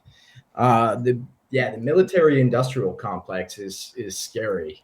Very scary, dude. Scary. Before we move on to a different subject, we were talking, I want to show one image and a movie. Maybe you've seen it already, Nami, but we were talking about the interaction between these experiencers and their relationship to ET craft, and how certain people have a proclivity, or I don't know if it's DNA or what, we don't know yet. Right. Yeah. But they can control these craft, and we want to know about it. We, as in the Earth. I don't know. It could be U.S. It could be other people. It could be the UN. Who knows? But there's a movie called Flight of the Navigator that's like very, very specific. If you haven't seen it, you should definitely see it. I mean, it is like it's spot on. A lot of the people that we've talked to that have had experiences with my labs say that the exact same, like, this movie was, someone had to have talked to the producer or the writer of the script, because their experience happened before this movie and whatever. So I just think I thought it was worth putting out there. But yeah, it's really crazy because, that lady we were talking about, Melinda Leslie, she did a lot of the MyLabs research. she's part of the hybrid program. She's got space babies. It makes sense that if extraterrestrials have the technology, if they're coming here, why are they so interested in us? There have been different theories that they're monitoring us. That I've heard that other theory where it's like, oh, they actually were a catalyst in our evolution, genetically engineering primates to create Homo sapiens. I've heard these. I can't validate them empirically, but I mean, it makes sense if then yeah, we do it. Why wouldn't they? Why wouldn't they? Yeah, dude, she has this crazy story where she was pregnant, and I believe that it was up to like, I think she said it was like 2 months or something like that. And she didn't realize that she was pregnant. It wasn't sexually active or anything. Just she was pregnant, right? Goes to the doctor. The doctor says, hey, you're pregnant. And she's like, what? He's like, yeah, you're pregnant. Right. And then a few days go by and she's like, man, my you know, like my lower stomach was hurting really bad. And so, you know, I went back to the doctor. And the doctor had said, you know, it looks like it could have been like the fetus was removed, but the operation that would do that, you know, it takes a long time for the body to heal. And it looks like whatever happened to you happened a long time ago because it's already healed up. And she was like, no. Like I was literally here a couple days ago and you said I was pregnant. And he was like, yeah, I know. That's why this is really strange. So she ends up investigating it. They get an investigator on the case to, you know, try and figure some of this stuff out. They go back to the hospital where she had the doctor's visit, gave them the doctor's name. The doctor never worked at that hospital. They couldn't find him. No longer worked there, you know? That's freaky. Yeah. I mean, yeah, it's pretty wild, dude. You should watch the documentary, The Seeding. Yeah.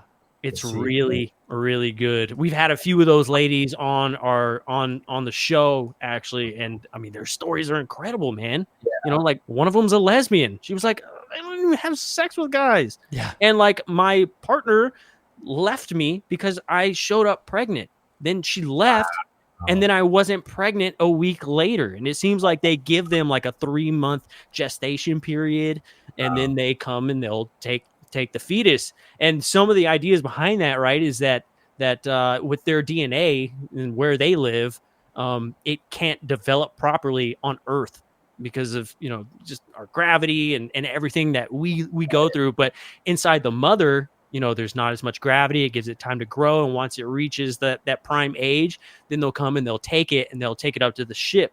Now, when they take it up to the ship, these mothers end up being abducted later on in life. And they say that the ETs tell them that the babies are fine. They're very well taken care of. We take care of all of them. What they need is love. And for some reason, the ETs can't generate those emotions or those feelings. But because they're hybrid with humans, and one of the biggest elements to human development is that closeness with the mother and the love that they give, you know, it's just part of our human nature. Like for some reason we seem to need that. So these mothers are abducted throughout the life cycle of the children being developed. And, you know, she almost makes me cry every time she tells a story, because she's like, I was taken, I saw a tall being and it came around the corner and it had this child with it. And the child looked human. The eyes were a little bit bigger.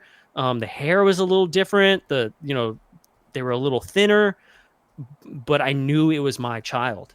I knew it was my child, and there was nothing that I could do about it. And she was like, that maternal instinct, when you see your child, you know that that's your baby. She's like, I had that feeling, and I was so scared, and I was so sad, and like my emotions were just running wild. She was like, I felt like I abandoned my child, but I didn't have a choice. You know, I wasn't given the option, you know.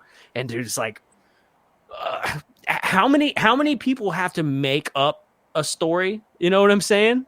Right. Like, how many people are just making this shit up? This is happening to lots and lots and lots of people, you know. Some people go crazy, you know. We need an alien Planned Parenthood.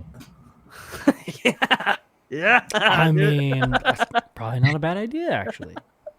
The ET Planned Parenthood, dude. I mean, it's wild, man. Like some of this stuff, and that's what I was talking about earlier. Like, how far is too far? They're not using protection. That's a problem. We're going to be getting extraterrestrial STDs, man. STDs. Bro. We got enough problems. Yeah, right, dude. So, what would an extraterrestrial STD look like? It'd be great. like a dwarf star on your dick. Why is your dick so shiny? Bro, look, That's pretty tight I because door went- stars are really big in real life. Yeah, I went to Vegas, and you know what happens in Vegas. Yeah. Now my dick shines. I don't know. Yeah. So I mean, not to downplay. I just like that put me in a mood of like, fuck. Like I feel so bad for the people that got to go through that stuff, man. Like it's such a bummer, dude, because that's happening. Whether you believe it or not, dude. There's thousands of people saying this exact same thing. Yeah. It's got to be a traumatic. Well, it speaks to the topic as a whole, right? You know, most people get into this and they think, okay, Ben's neon sign. They took some dumb farmer and they put him back. They put something in his butt, right? And that's hilarious and it's a big joke, right? But then you get into the stories. Yeah. And then you get into this darker side of the whole topic and you're like, holy fuck, is our own government doing this to people alongside with certain ETs? Are they really doing this to people? Like it's crazy. It's absolutely crazy. Yeah, dude. Oh shit. He does have good hair, dude. Dogface Boy says John Nami has great hair. As a bald man, I'm kind of jealous. We love Dogface Boy around here. Oh my gosh. Well, thank God for this hair because it's all I've got left. Does your girlfriend still cut your hair, dude? No, not anymore. She refuses to cut my hair now. ETSD. All right, I'm glad you guys are enjoying that. My wife won't cut my hair either. She refuses to do it. I'm like, babe, just give me a trim. She was like, not going to be responsible for that. Joe had this joke where he was like, my girlfriend cuts my hair because I'm not giving money to big hair businesses anymore. I don't believe in big hair corporations. That's funny. I love that. Yeah, it's big hair. You know, like Big Pharma. I get it. Big hair. I love it. Dude, so like, Joe, Nami, sorry, it's Joe. I don't so, care. Dude, like, I don't want you to like have to tell like a joke about aliens, but like, when was the first time you did, and like, how did it go over? Or is that a theme that you bring into your like? I got a couple jokes that I'm like workshopping. One is so you guys know about the sighting in Rua, Zimbabwe, right? Yeah. Mm-hmm. Yep. Right. Like school children. All these school kids. There's like, I don't know, 60, 65 private school kids, black, white. You know, they all see this craft land, and then a being comes out, and the Harvard psychologist Jonathan Mack comes, and like, I think we should believe these kids. I mean, these are private school kids. You know, these are not like they're public school kids. You know, they had a good education, and we can trust them to validate this stuff. This is not like where I went to school. Yes. That's not where I thought you were going to go with that. That's awesome. I got a couple other. These are private school. Yeah, these are well-educated kids. Their parents are paying, $30,000 a year for their kids to be able to empirically validate ETs. You know. Oh god, bro, that's really good actually. And then what was the other one? The other one was like, this one's kind of dark, but it's like, Lonnie Zamora, police officer. We got to believe him. He's a police. Why would he make that up? Police officers don't lie about ETs. They only lie when they shoot innocent people. Oh shit, that's really good. Shots fired. Yeah. Oh my god, dude. Bro, okay, next UFO conference we get invited to. I should do like 20 minutes on UFOs. You have to come, dude. Like, those are jokes that like they would hit. They would hit okay. They're so niche. They're so niche. Yeah. But they would hit really, really hard at like people who are a little bit more informed. Dude, that's really good. Yeah, dude. Yeah, that's a crowd that would get it, right? Yeah, for sure. Yeah, dude, you got to come to a conference with us sometime and just hang out. I would love to. Yeah, totally. Do you got? Which ones do you guys go to? Well, dude, so we've been to 2 and then COVID hit and there was no more. But now they're starting to like do more live conferences again. So Ben and I are going to pick one out here pretty soon. Yeah. We'll probably be going. I know that we're going to be in Vegas. Yeah, that's kind of a conference. Yeah. For Spaced Out Radio, April 22nd through the 24th, we're going to be in Vegas at the Spaced Out Radio. It began as a party, but now it's almost like an event, dude. Like George Knapp is going to be there, bro. And it's free. Yeah. Jim Goodall's going to be there, bro. Oh man, the legend, Jim Goodall. The freaking. So, dude, I mean, I don't know what your schedule's looking like, but it would be awesome to maybe clear my schedule for George. Bro, let's do it. Let's go. Hell yeah. To adopt. You'll just be a part of the UFO Garage crew. We'll just hang out. You'll be on the stage with us, and we'll just not say anything to anyone. No context. Yeah, because I don't know if you know this, man, but we pretty much do whatever we want. We're nobodies, man. We just show up to places. We show up and they'd be like, "Who's this guy?" And we'd be like, "I don't know. This is Joe. He's an OG. He's been with us since the beginning. You guys never seen him?" And like, "No, you guys have been to a few conferences now, and he's never been here with you." He's like, "No, he's always just hanging out at the gift shop table." he's got an insane amount of like crystals and like weird T-shirts now. Dude, if you do come to a conference, you're gonna walk away with a large necklace. I'm just telling you. I know it sounds weird, but you will. Oh, I need street cred. Dude, you're gonna get all kinds of readings and like, it's wild. It's crazy. You're gonna know who your Overwatchers, your star family. Yeah, thank you, your star family. Mine's a large white mantis. Nice. Being an elf. And there was like a few. She was like, "You got a bunch of shit going on." I'm like, "Yep, that makes sense." That was your Earth family. The elves were your Earth family. Yeah. And the mantid was your guardian. That white mantid that follows you everywhere is a guardian. Yeah. That's right. And then she was like, "Hey, you are a dwarf and a lion." And I was like, "Are you just looking at us and the way we look, you're describing aliens?" Because I guess I look like an alien, and Ben is skinny as fuck, and he didn't have like a beard or anything at the time. I was like, yeah, he kind of pull off a bug, I guess, like a skinny mantis. That makes sense. Yeah. The aliens definitely want Ben's genes. Yeah, right. They're them, I'm pretty. You know what? The other day I was thinking about, like, I wonder what they do, instead of capitalism in alien civilizations. That's a good question. That's a good question. We've talked about that quite a bit on the show, Joe. Hell yeah.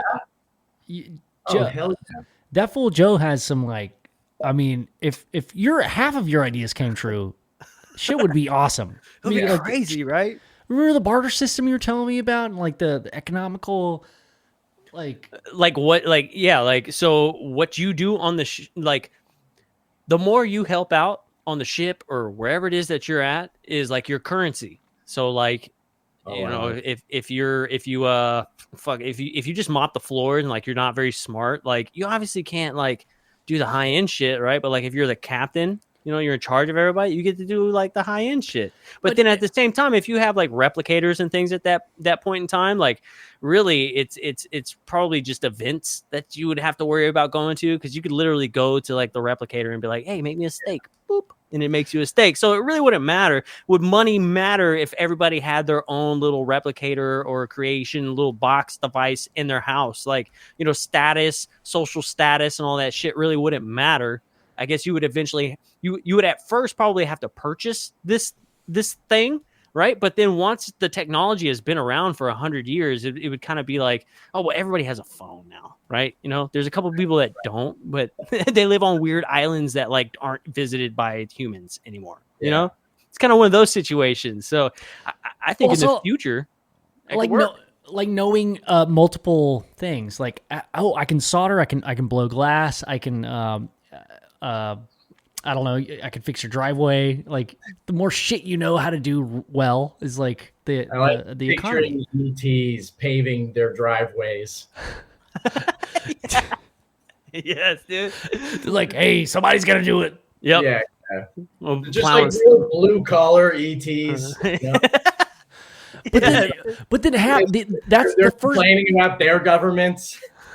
Yeah, they're gonna shut down all the Element 115 plants. not You believe not that? on my watch. Not on my watch. Hell Not no. on my watch. Hell no. Because the rest of the half of my day is actually making watches. Yeah. Yeah, dude. Yeah, you can't shut down all the Element 115 plants if you don't have a sustainable plan in place right now. It's not very effective. You know, the economy's gonna go to shit. I've only got so much left. That's where the replicator becomes important, right? Because the replicator is kind of just like the IRS. They just make shit and hand it out, right? They're like the same thing. This doesn't exist. Yeah. Dude, Nami, so crimes are, you know. Crimes would be interesting, right? Yeah, yeah. What's your whole system of ethics? Like, Yeah. Because crime is I'm like trying to fucking if for some reason everybody is in the future, or these ETs are able to communicate telepathically, or they can read your mind, you know, would there be the high crime rate or the negative thoughts, right? Because you would, you know, here, you know, you're standing there, you see that sexy lady walk by, and you don't say nothing. You put your sunglasses up, right? But the shit that goes through your head, right, would you know, your mom would make you go to church. That's exactly the reason why I don't think that's ever going to happen, because the guys in suits drinking gold for dinner are like, I don't want my secretary knowing, you know, I don't want my wife knowing that anyways and things, and then like, well, they can't read my mind and shit. I'm like, hey. So if you guys are kind of you know, interacting in a hive mind, right? You really couldn't you know, you couldn't have like premeditated murder or premeditated acts of violence or crime, because everybody would already know about it before it happened. You know, that's a great point. Yeah, wow, I didn't think about that. Yeah, if you're a fuckhead, everybody knows it already. You know, they might just cut that shit out at the very beginning. They're like, yep, no, this guy is gonna be problems. Okay, Nami, I've got a question for you, dude. Yeah. Okay, given our material science as we know it, do you think we will ever crack the code of interstellar travel at a feasible rate? Meaning, like, we can travel to Mars in maybe 8 hours. Do you think it's possible with the technology that we have? Do you think there's things that we aren't utilizing? Or do you think that physics exists and we're just not being told about it? I think, I know right now it takes like, I think 8 months to get to Mars or longer. Yeah.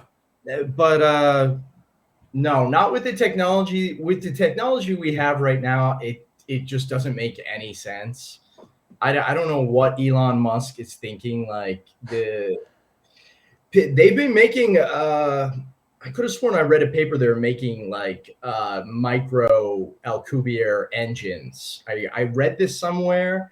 It's possible they've been able to 0 point and negative energy. They've been able to create it. Hold on, computer. Can you hear me? I can hear you. Yeah, we can hear you. I can hear you. I can see you. I shut down. Oh, you can see me too? Oh, yeah, we can see you. Oh, shit. Oh, I'll just keep talking. Put your pants back on.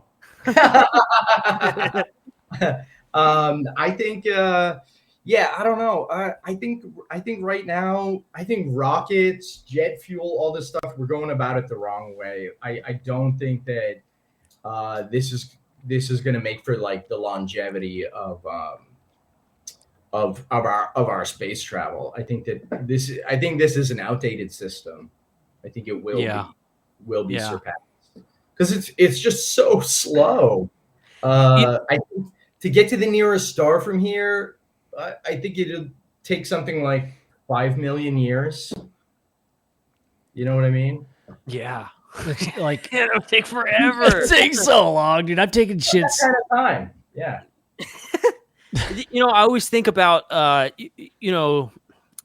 I can't really think of a good a good example, but I'll use this shitty one, right? So in the landscaping industry, right? If you were to just start out, right, you're a guy with a lawnmower, you have maybe like a weed eater, and you go and you mow 5 yards a week, right? Say Elon Musk, right? He's building rockets. He launches a few rockets a year, right? But in the background, I'm not just mowing these yards per week, right? I'm collecting and I'm saving equipment for riding lawnmowers and for battery operated shit that can be automated, and that means that I can do more work faster at a quicker rate and I can get more people going. So it's one of those, like, in the background, he's like, is he making rockets just to show people, hey, look at what we're doing to get people interested, increase funding? But in the background, he's like, Dude. oh, but we're working on this other shit though. Like, this is just to show you that we are a viable company. We are able to create things. We are able to go to space. That it creates trust, and it creates that sense of like, oh, this guy knows what he's doing. So that way later on in the next 20, 30 years, he can drop something huge and be like, hey, yeah, those tiny micro engines, they work. Yeah. So, that's a big possibility. Like I'm one of those people that I believe that some of the shit that we're seeing in the sky, maybe some of these Tic Tac things could possibly be ours, the Ben Rich, the Lockheed Martin guy, the quote that Jim Goodall always says, Lockheed Martin, right? Ben Rich. He said, not only do I have the technology to take ET home, but I have the contract. He said that out loud to a group of people at a conference. Not only do I have the technology to take ET home, I have the contract. Wow. I mean, there's a lot. Wow. I think we definitely have reverse engineered some of this stuff. Does our stuff function as good as their stuff? Yeah. I don't know. That's hard to fathom. I think their technology to like switch dimensions, like I'm here and then boop, I'm back wherever the hell I came from, billions of miles away. Like, that's some crazy technology. Do I think maybe we have like hit the cusp of being able to maybe send something 9,000 miles an hour? I think maybe we did. I think maybe we figured it out, I would love to believe it. Yeah. I mean, like all the physics behind that, just the idea that when technology reaches the public, it's already 20 to 60 to 70 years old by the time it even reaches the public. We've got some pretty impressive things that do pretty impressive stuff. If you multiply that by 60 years, if they're ahead 60 years of whatever it is that they're doing, especially if they've retrieved certain crashes and like craft with the technology in it, like that's one of the coolest things that like Bob Lazar says. He's like, yeah, they pull it out every 15 years, wait till the material science catches up, and then we implement it and see what we can like reverse engineer and figure out from that. And then once we get so far, we box it up, we put it back, and we don't look at it, we don't touch it, we don't do anything. We wait for material science to expand and grow. And then 20 years later, we pull it back out and see what we can apply to the craft to see if it makes sense with what we're creating. And it gives us a direction on like where maybe our engineering needs to go to accomplish this goal. So yeah, I don't know, man. It's pretty wild. The interfacing with consciousness, right? Right. Yeah, it's definitely going to be the future of consciousness. We're going to find a way to integrate quantum computing with our consciousness and these 8 different brain lobes. Yes.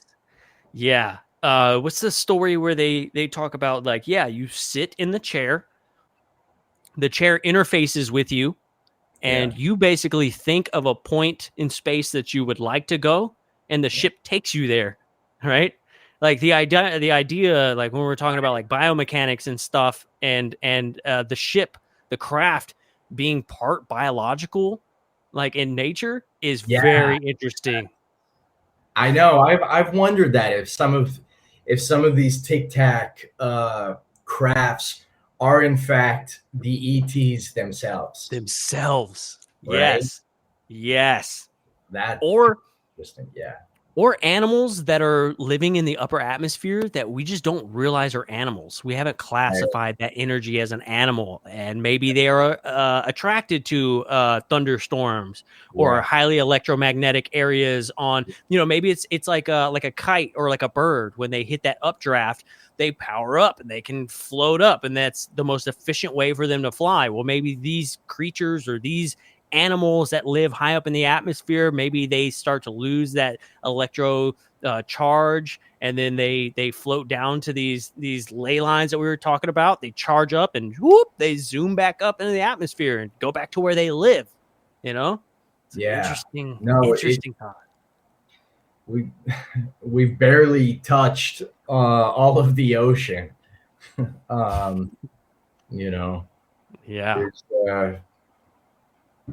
It's like most of us, it's like our prostate.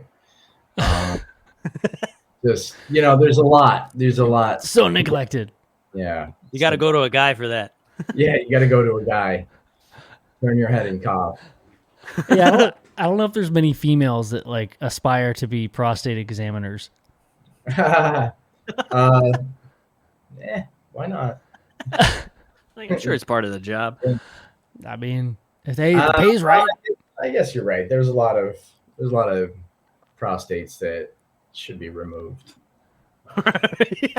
Yeah. Are we talking about apostates? Do you think there's more women that wanted to join the field to check prostates than there are men who join the field to do gynecological exams? I'd love to see the numbers on that. Yeah, I'd love to see the numbers. I don't, it's weird, man. I don't buy it when a guy's like, yeah, I'm going to become a gynecologist. Like, really? That's completely unbiased? Yeah. Right? There's no subconscious, like, hey, why not work in the cancer ward? I don't know. Could be. Somebody's got to fix the pussies, though. Yeah, dude. Yeah, I don't think I could ever do that, man. Because I love vaginas. You know what I'm saying? But I know that there's gonna be some vaginas that are gonna turn me gay. Yeah. I'm like, nope. Okay, I'm over vaginas, I guess. You ever Google blue waffle? Of anything, you'll find one you don't like. Right. Yeah. I dated a girl in high school, and she had her ex-boyfriend's father was her gynecologist. Oh, that's creepy. Yeah, it was weird. Huh. Without saying too much. That was weird. Like, hey, son, I got in your girlfriend's pussy more than you have. Well, was she still seeing this gynecologist while you guys were dating? No, but it was while they were dating. It was weird, man. I was like, weird. This is okay. So what did he say about it? And it was like, okay, I don't want to say too much. I like the idea that he had to examine it before his son was allowed to date. Bro. That's probably not a bad idea. No, it's a terrible idea. He's like vetting out pH balance for his son. He's like, son, I just don't see this in our future. Dude, can you imagine the scenario where like you go to the doctor and you have your exam and then you end up hooking up with this guy. And he's like, I'd love to take you home to meet my parents. And she's like, oh my God, this is getting really serious. This is exactly what I've been looking for. I'm so in love right now. He takes you home to meet his parents. Turns out that dad is your gynecologist. Like, is that weird? Is that awkward at that point? Do you all discuss that at the dinner table over dinner? Like, oh, I actually know your dad. Yeah, he's my gynecologist. Depends on the health of your part, Yeah, right. Really, if everyone at the table can brag about you know, your pH balance and your positive microbes or whatever. Bro. I don't know. I mean, what are bacteria and microbes if they're not alien, alien species? I guess they're not extraterrestrial, but they're not Interterrestrial. They're inner. Love They're that, inner- dude. inner alien. Interterrestrials. I mean, what's the percentage? Was like it's something super low. It's like 30% of all the cells in our body are actually human cells, and the rest, the 70%, the rest of it is bacteria. Wow. It's like something huge. It's like a huge difference. Like we're mostly a bunch of other shit that think that they're the center of the universe, right? They go about their day just shitting and eating. Yeah, humans. If you look at the way humans have colonized the Earth, sometimes it does appear as though we are the bacteria. You know? Yeah. I love that scene in The Matrix where they're like, it's the smell. Yeah. You're like a virus. You know? Yeah. I felt like that sounded exactly like him, right? Yeah, that was great, man. You should be doing retroactive voice work or something. Yeah. I only have one accent. Yeah. It's two. It's either the one I normally have or like everything's Australian. Everything else is Australian over there. Do you guys remember the Australian schoolyard UFO sighting? Yeah. That was in the most recent documentary about. Oh my gosh, Joe, help me out, dude. It was a great documentary. Shit.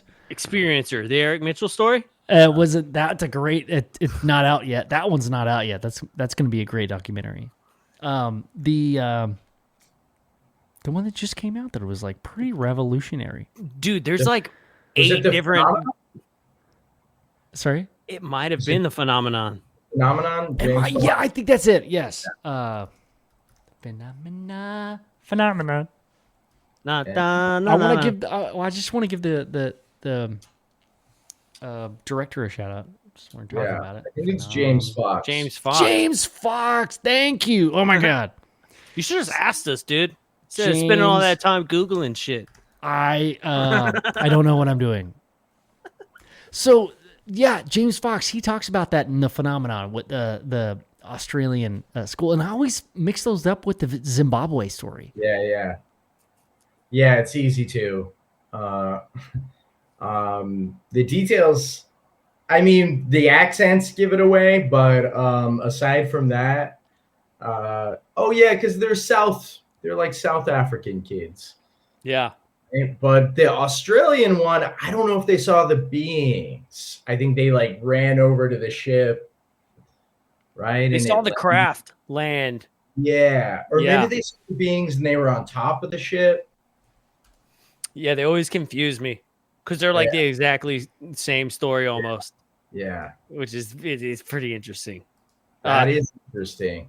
Another thing about contact that is really, really interesting is the depiction of the beings that people see. They're all looking at the same thing, yet they all have different visions of what it looks like. Like they're kind of consistent, but they're a little bit different, like on what they saw, which is pretty interesting on how they can interact with you and your mind, the way your mind works, and like these screen memories that they can supposedly put into your head. Ben has a friend who has a great story about these 3 little kids that she went to school with, came to her door one night. Turns out they were probably ETs, and they screen memoried her into thinking that these were kids from school. The whole, like, you saw deer, you saw owls, you saw certain things, right? You have missing time. You don't remember what happened, but you remember this owl. Like, they're screen memorying you into seeing what they want you to see, something that you're probably more comfortable with, as opposed to seeing them directly. Terry Lovelace had the monkeys, his cousin saw clowns. Certain things show up in these kids' rooms. And like Eric has that story where the little kid said, there's a bunny that comes into my room every night. And so they said, can you draw the image of this bunny? And the kid draws a gray alien. And he's like, that's what the bunny looks like. And he's like, can you point to the ears? And the kid points to the ears, but there are no ears. The kid draws a gray and is visualizing it as a rabbit, like as a bunny. Wow. Yeah. Dude. I've had this idea for a while that how the telepathy works is so the different lobes of our brain is like there's our brains are like electrical sponges. Like most of the time, the resting state of our electrical charge in our brain is like negative 77 millivolts. And then if something brings you up, it spikes it. And it's like chemical and electrical. So I've been wondering if they have some type of like the telepathy interacts through like some type of electromagnetic charge or moving the electrons around, because different lobes of the brain, whether it's like the amygdala or the hypothalamus or the prefrontal cortex, like do different things. So it's not unfathomable that they could be using technology to initiate telepathy with us, especially if they've mapped our brains through all these abductions. Yeah. I think, sir, you are onto something, and you should continue down that rabbit hole. Yes, you should. You should also be a part of our documentary to talk more about that. Yeah. Interesting that you would bring that up because one of the things that they talk about is the brain and the way it operates. Every time it fires a synapse, the electrical current is operating on a blue light wave frequency. A lot of people, when they see these craft, for some reason, it's emitting this blue light around it. And they think that it's possible that it's actually interacting with your brain. They're not communicating telepathically. They're actually sending electrical signals to you through this light. And that's how you're interpreting what they're saying or what they're trying to communicate to you. Thoughts, images, words, all kinds of stuff. They're actually interacting with the firing synapses in your brain on the same frequency and the light wave spectrum. So that's it's pretty good. It's pretty good. Well, think about a ship that is using the magnetic field and the manipulation of electrons. We know that, right? We don't know how, but those are the key elements. And those are the key elements that also precipitate the conditions of our chemical electric brain that we have. So can we not deduce that into a thought that sometimes physical things that we witness are just in our they're projecting something into our head? Like if the ship looked like a tortilla chip to one person and looked like a flying saucer, metallic saucer to someone else, that to me, we always like internalize. It's all about me. It's all about me. It's all internalization. What if it's not? What if it's specific to your chemistry? Right. Oh, that's so interesting. Maybe it is a little bit about you. Yeah. It's not about your upbringing or your nature versus nurture. It's literally like what is pushing the electrons, as we were talking about, and a frequency that is just slightly off. That instead of a tortilla chip, it's a flying saucer. It's just how we perceive it, and the true form. Like, that's the joke on all TV movies, and like so many people have made that reference. It's like, we can't show you our true form because you would freak out. No, maybe it's just you can't perceive it. Like, we're literally not wired to see the actual form.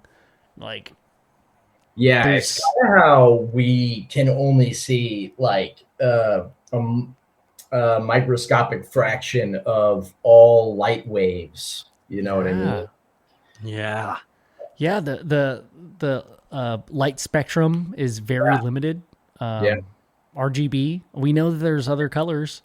Yeah. People that have died and come back to life, like past or beyond life experiencers, like they claim to have walked into this realm of pure beauty and bliss and like happiness and love, and see like these most beautiful colors they can't describe. They're like colors you've never seen before. There's definitely way more crayons than we know of. Yeah, man. Than we give credit for. Dude, like, Crayola is gonna need a new box, man, for sure. I don't know about y'all, but I was never the kid that had like the 24 set. I always was the 12 set guy, you know? Yeah, my mom knew I was gonna lose them. Yeah, there was always one kid with the 24 set with the sharpener, you know?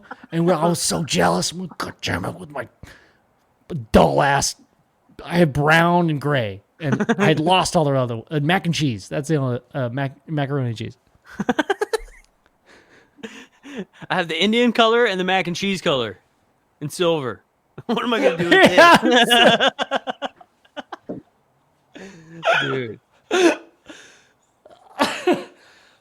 Holy shit, it's already 10:30? Yeah. Oh my God. This is the winding down period for the show tonight, dude. Yeah, man. So that went by fast.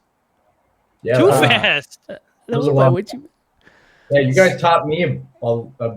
That's the thing, is we all are trying to exchange information and just get a little bit closer to the truth out there, you know?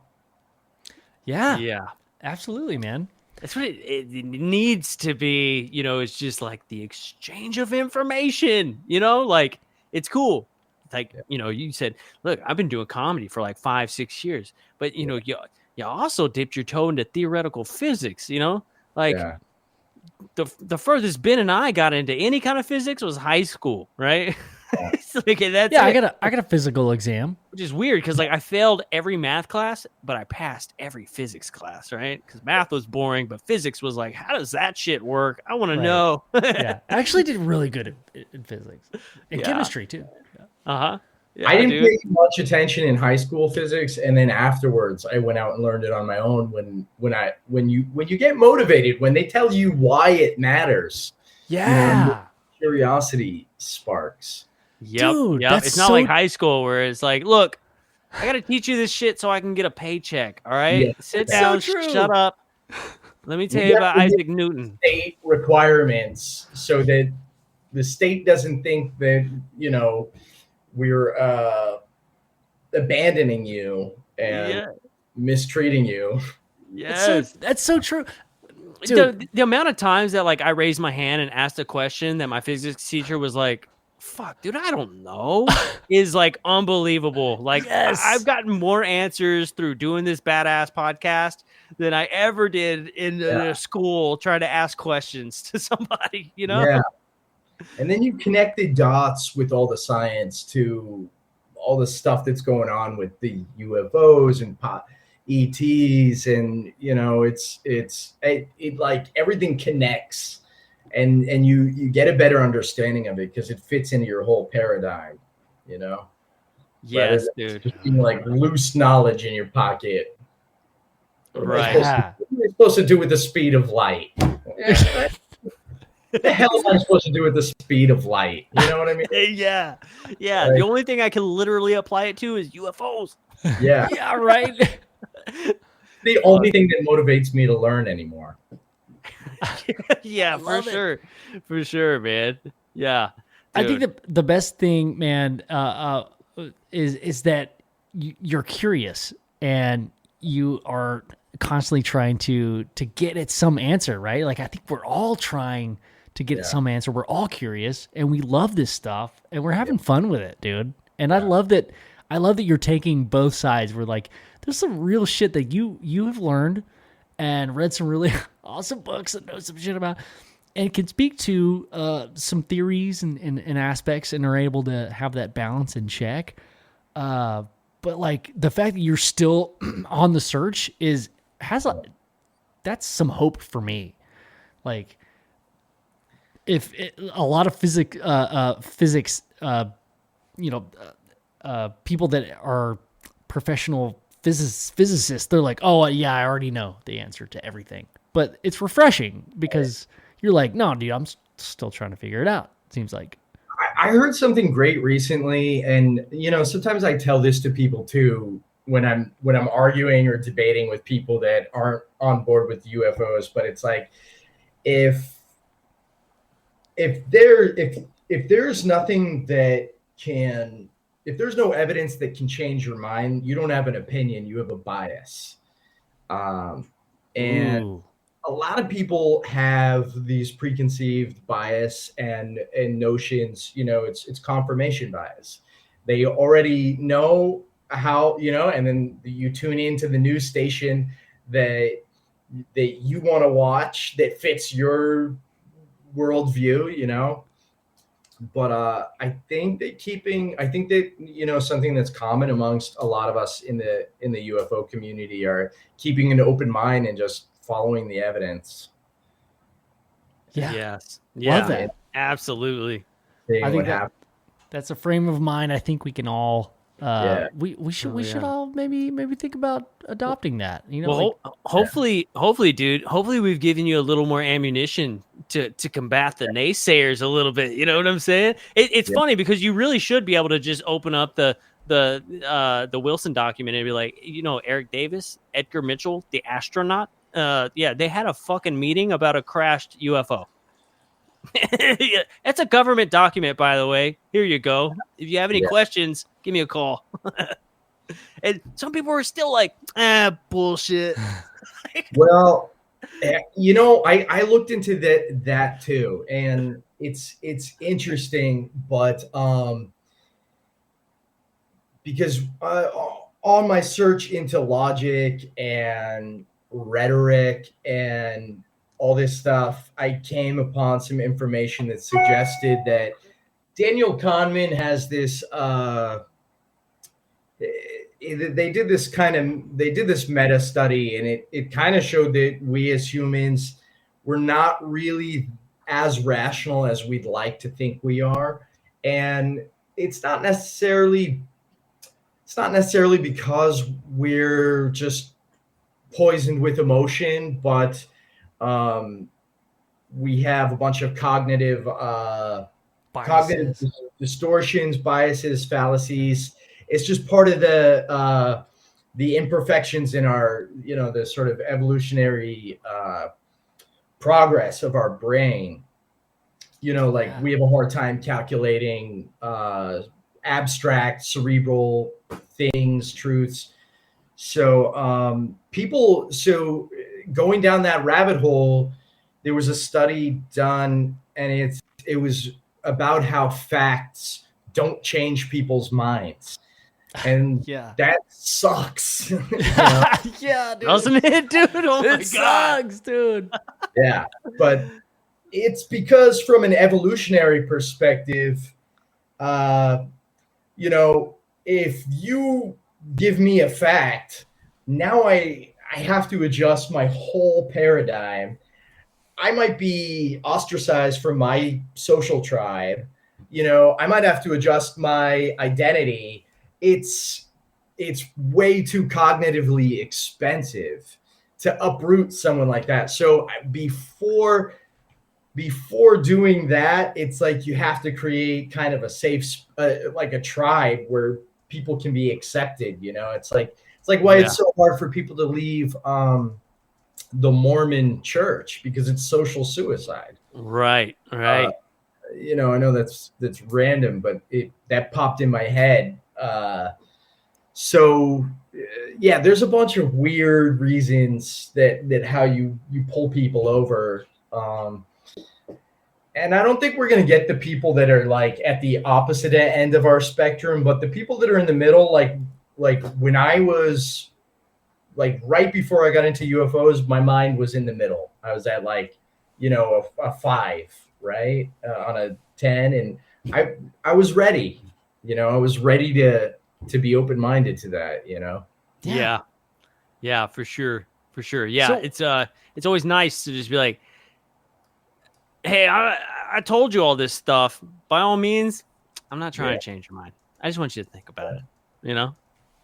So where do you stand now? Or like, when you come across somebody that's kind of a naysayer, I guess in the green room in your profession, are you like? I feel like you're pretty chill about it. What most people kind of maybe would be defensive or like, no one understands me. I feel like you've got a pretty good grasp on it. Yeah, I try to use the Socratic method to try to like see like if I try to convince you of something, it's not going to work. The strongest time that someone has sort of a paradigm shift is when they come to a conclusion on their own. You know, it's kind of like if you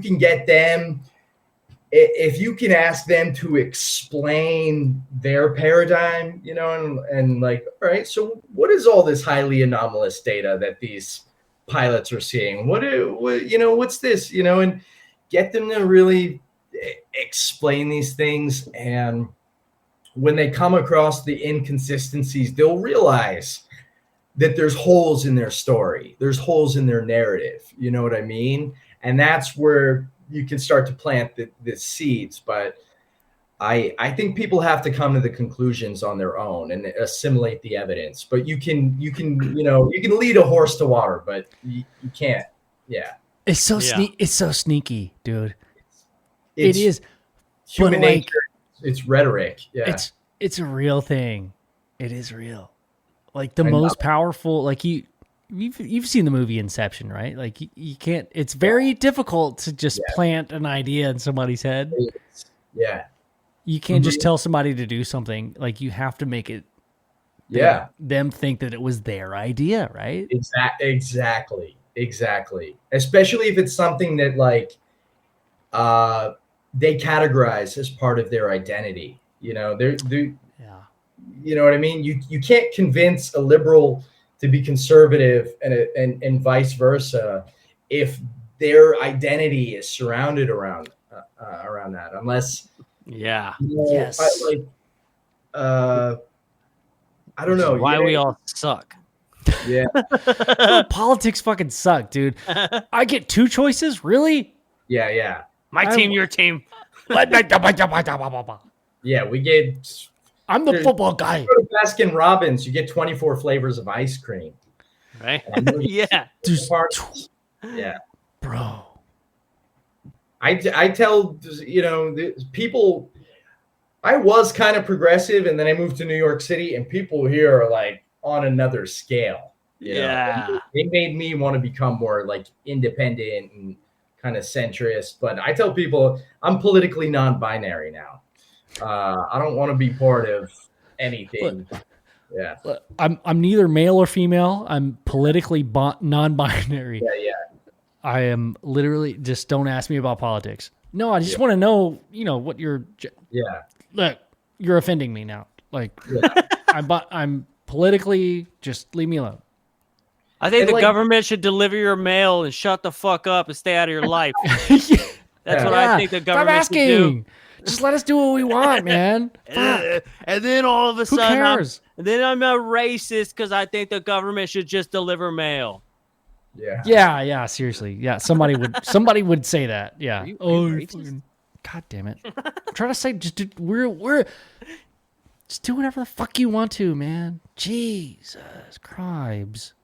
Anyway, Joe Nami, we're getting at the towards the end of our chat tonight, bro.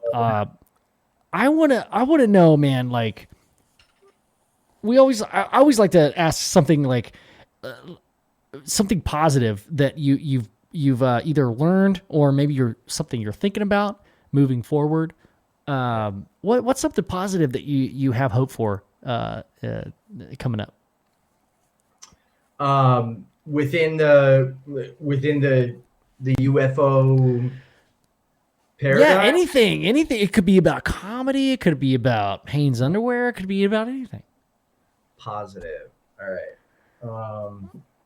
Because I I've dips and dives when I'm like, hey, UFOs are real, and then back to like, oh my god, everything's a simulation. Right. There's a lot of It can be positive overwhelming. It can be really overwhelming. Yeah. The thing that's kind of kept me sane over the last few years, especially in comedy, because you get on stage and you put your personality, you put your self-expression, your creativity out there, and humor is subjective, and sometimes you get put in front of a crowd that doesn't have the same subjective humor. It can be really psychologically humiliating. But something that's been really positive for me has been reading and learning about Stoicism and Buddhism, and just finding equanimity and acceptance, and just kind of surrendering, understanding. For me, the most sane force has been just accepting things and understanding kind of the randomness and the chaos of life, and I find a tremendous peace in like when I came up, when I was like growing up, there was all these books and things. It's like you were the author of your destiny and you were the universe and this and that, and but I think that I kind of like fought against life a lot, and I find a serenity now in sort of like letting the larger forces of the universe kind of be. And what is it? There's a really good. That's beautiful, dude. Yeah, love that. Yeah, dude. I think it's something like not just not like if you. I'm having too many ideas. I love it. I that happens to me a lot. Dude, we're like, dude, it's like a moment. Yeah. But it's like I love that. Just surrendering to things you can't control. That surrender is a big part, a little bit. And not looking at surrender necessarily as like a defeatist thing, because I think we have social connotations with surrender, but correct. A lot of it with just, this is what it is. We're microscopic creatures, and right. But we're also massive creatures. Yes. It's why swim against the river when you could float down it? Yeah. Ooh. Yeah. Exactly. I like the swims. Hell yeah. The swims. Dude, Joe, let everybody know where they can find you, your YouTube video, stuff like that, man. I want people to be able to come over and hang out and watch all your videos and stuff, and be able to see you while you're out on the road and things like that, man. So let everybody know. Yeah, absolutely. There's my YouTube page, Joe Nami Comedy. I'm on all social media at Grow Up Joe.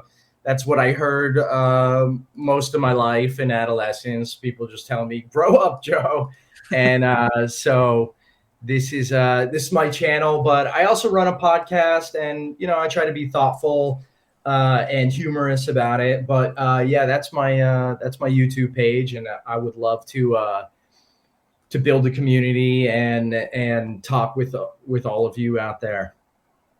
Dude, heck yeah, man. The next time that you're in Austin, let us know, man. We'll come hang out with you if you're ever doing a show and stuff. And keep Vegas next month in mind. April 22nd through the 24th. Keep that in mind. It is a free event, so really you just got to pay to come out there. But, you could just walk in and come hang out with us, dude. Yeah. You get that backstage privilege, man, Yeah. I'm literally serious about it. Just let us know, dude. Yeah, seriously. Yeah, Vegas next month. Let me look into it. I think maybe don't answer now. Now there's like a lot of pressure because you're live. So we're gonna be at the Golden Nugget. Say yes now. Oh, yes, that's great. Yeah, they got a shark in the pool. Yeah, dude. Yeah, that big ass inside. Wait, hold on. and then Wait. you can swim around it. Yeah, the It's shark pretty on the boat? badass. Yeah. Yeah, dude. It's pretty badass. Well, hell yeah, dude. Thank you so much for joining us tonight, man. You're always welcome on the show, man, to come and hang out with us anytime you want. We're definitely going to be coming and checking you out more. Like I said, man, like this past week I've been getting into all your videos, dude. You've been cracking me up, dude. You're hilarious. I love it. This has been great, dude. Thanks for coming on with us tonight. Yeah, thank you so much. Thank you so much for having me and teaching me things and sharing your community and everything with me. Dude. It's nice. Dude, yeah. Ditto, man. Dude, I'm so glad we got to meet you, man. I think we had staying in touch with you guys. Absolutely, brother. Hell yeah, man. Yeah. All right, man. Well, hey, take it easy, dude. We'll talk to you soon, man. Later, all right, dude. Guys. Peace. Bye. Peace. Joe Nami. Yeah, dude, that was fun. Dude. I knew it was going to be a fun time. I knew it. I like when we meet people and it's like we kind of just click, you know? It's like we're supposed to be together. We're supposed to be together. Supposed to be. Dude, yeah, man, like our show is a lot of what do you call it? You think up some stuff that you think might be right. But there's other people that actually know science and math. And it's good to like have a legit conversation with the guy, super chill, not a lot of ego about him. Right. Not a lot of like, you say dude way too much, you know? Yeah, okay, we do. But thanks for like, at least he was able to hold a conversation with us and teach us some shit. I feel like we understood each other. It's nice having guests like that because we get like a little bit smarter. Yeah. And then we go tell our dumber friends all that smart shit that we learned. And then we're the smartest guys in the group. Take that. Remember, we used to hang out in the corner. You would laugh at us. Yeah. Now we're fucking smart, dude. Remember, dude? And you're dumb. You're dumb now. Just because you make over $100,000 doesn't mean you're smart. All right. Well, it means that you're a cog in the system, man. You work for the man, all right? Yeah, man. It'd be dope if we made $100,000 a year. I wouldn't mind having $100,000. We got to figure out how to like be dumb and make $100,000. That's the key, right? Well, here's the thing. How do you define dumb? Because I define dumb as Exactly. You know? We're like dumb. just not a lot to it. There's not a lot to it. But there's so many people out there that work at fucking the lady that works at Jack in the Box is so socially intelligent. Like this lady, she knows when I'm at the window. There's no camera. She knows by the tone of my voice. She knows when I'm having a bad day. She's like, "What's up, baby? How you doing?" Like, oh my God, that's exactly what I needed to hear today. And then I hear the person behind me and she's like, "Yeah, what do you want?" She didn't even hear my voice first. She's just like tuned into the shit. So like there's like multiple levels of intelligence going on there. You go to the Jack in the Box way too much. I do. The crispy chicken sandwich is off the fucking chain. I mean, what can you do? You know what I'm saying? Yeah.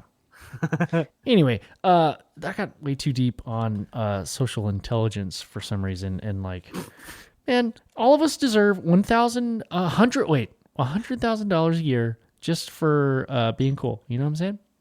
Oh yeah, right. If I was in charge, you were so cool this year. Here's $100,000. Yeah, but like, do we have to wait till the end of the year? Could we know ahead of time so we can like buy some shit? No, they don't let you know. It's kind of like it'd be like knowing that Santa Claus is coming in December and your kid's being a little shit, but then December hits and then they're like a fucking angel for like 24 days out of the year.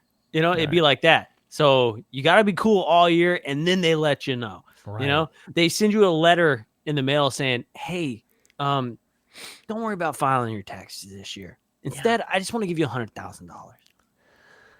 And then you return it because you'd be like, "Is that from the taxpayers? How dare you?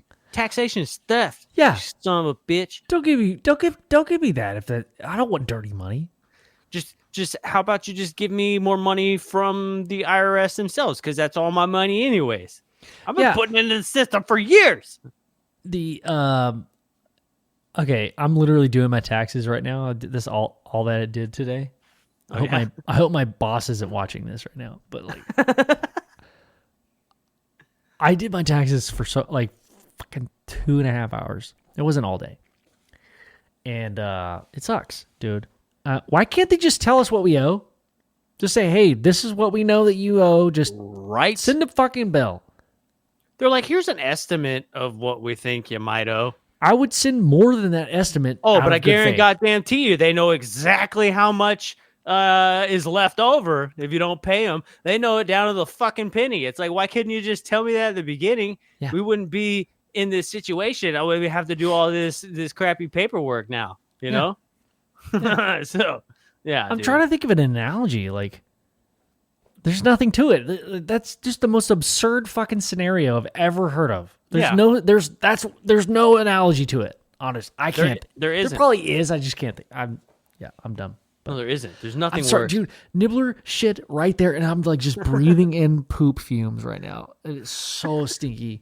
All right, dude. This is like the second Thursday in a row that she's just like cropped. There's poop right there, and it smells so bad, dude. Well, Gizmo, he's taking a nap, and he smells delicious. Right here. I put diapers on her, but she's still a good boy. It's still in the diaper and it smells and it's wafting in it's on my tongue. Oh God! All right, dude. Well, yeah, we can go on ahead and end this thing, man. What a great episode, man! I had such a good time. We gotta stay in contact with that guy, right? Yeah, dude. Joe Nami, freaking awesome. Love it. Yes, sir. Maybe we'll see him in Vegas. That's a war party. Boop, Dude, boop. that'd be dope. Beep, beep. That'd be dope. Boop, boop. Hey guys, real quick, before we get out of here, go check out UFO Garage podcast.com. You can see all kinds of cool stuff. You can see our beautiful faces. You can see all the wonderful graphics that Ben has made. You can even scroll down a little bit. Check it out. Big Willie in the house with Cinnamon Terry sitting next to him. You can go down to our little shop. And if you want to buy a t-shirt, a hat, some koozies, whatever it is that you want to buy, go ahead and pick it up, man, because 20% of that, we take it at the end of the quarter and we donate it to somebody who needs a little bit of help or somebody we think is doing a really badass job. So that's what we do, man. We take 20% of all of our sales, all of our super chats, and we donate it. This quarter, we're going with Anomaly Archives. They're a local archive here in Austin, Texas, and they've got some amazing things. Let me just tell you, books from the 1600s. What the hell? They got all the Project Blue Book cases, everything from Bigfoot to psychic anomaly, everything, dude. Anything that you can fit under the category of anomaly, they have it. So we're trying to help those guys out. We're trying to find them a new home. COVID kind of ruined everything. And then the rent is going up here in Austin, Texas. It's just ridiculous. So we're trying to help these guys out. We're trying to find them a new home. So go check it out, man. Go get a hat. You know what I'm saying? It's going to be awesome. That's it from me, Ben. You got anything else, man? No, man. It just smells really bad in here. Yeah, that was great. Sorry. Thank you, Ben. Sorry. I broke character for a second. I should just be very professional. Yes, well, Joe. Thank you very much. Well, play the music so we can get the fuck out of here. Get the fuck out of here. You're just playing around guys. over there. Thank you, guys. Love y'all. Hey. This was another episode of UFO Garage. Hey, man, we'll see you all on Tuesday. We'll talk to you later. See ya. Goodbye. It's just me now.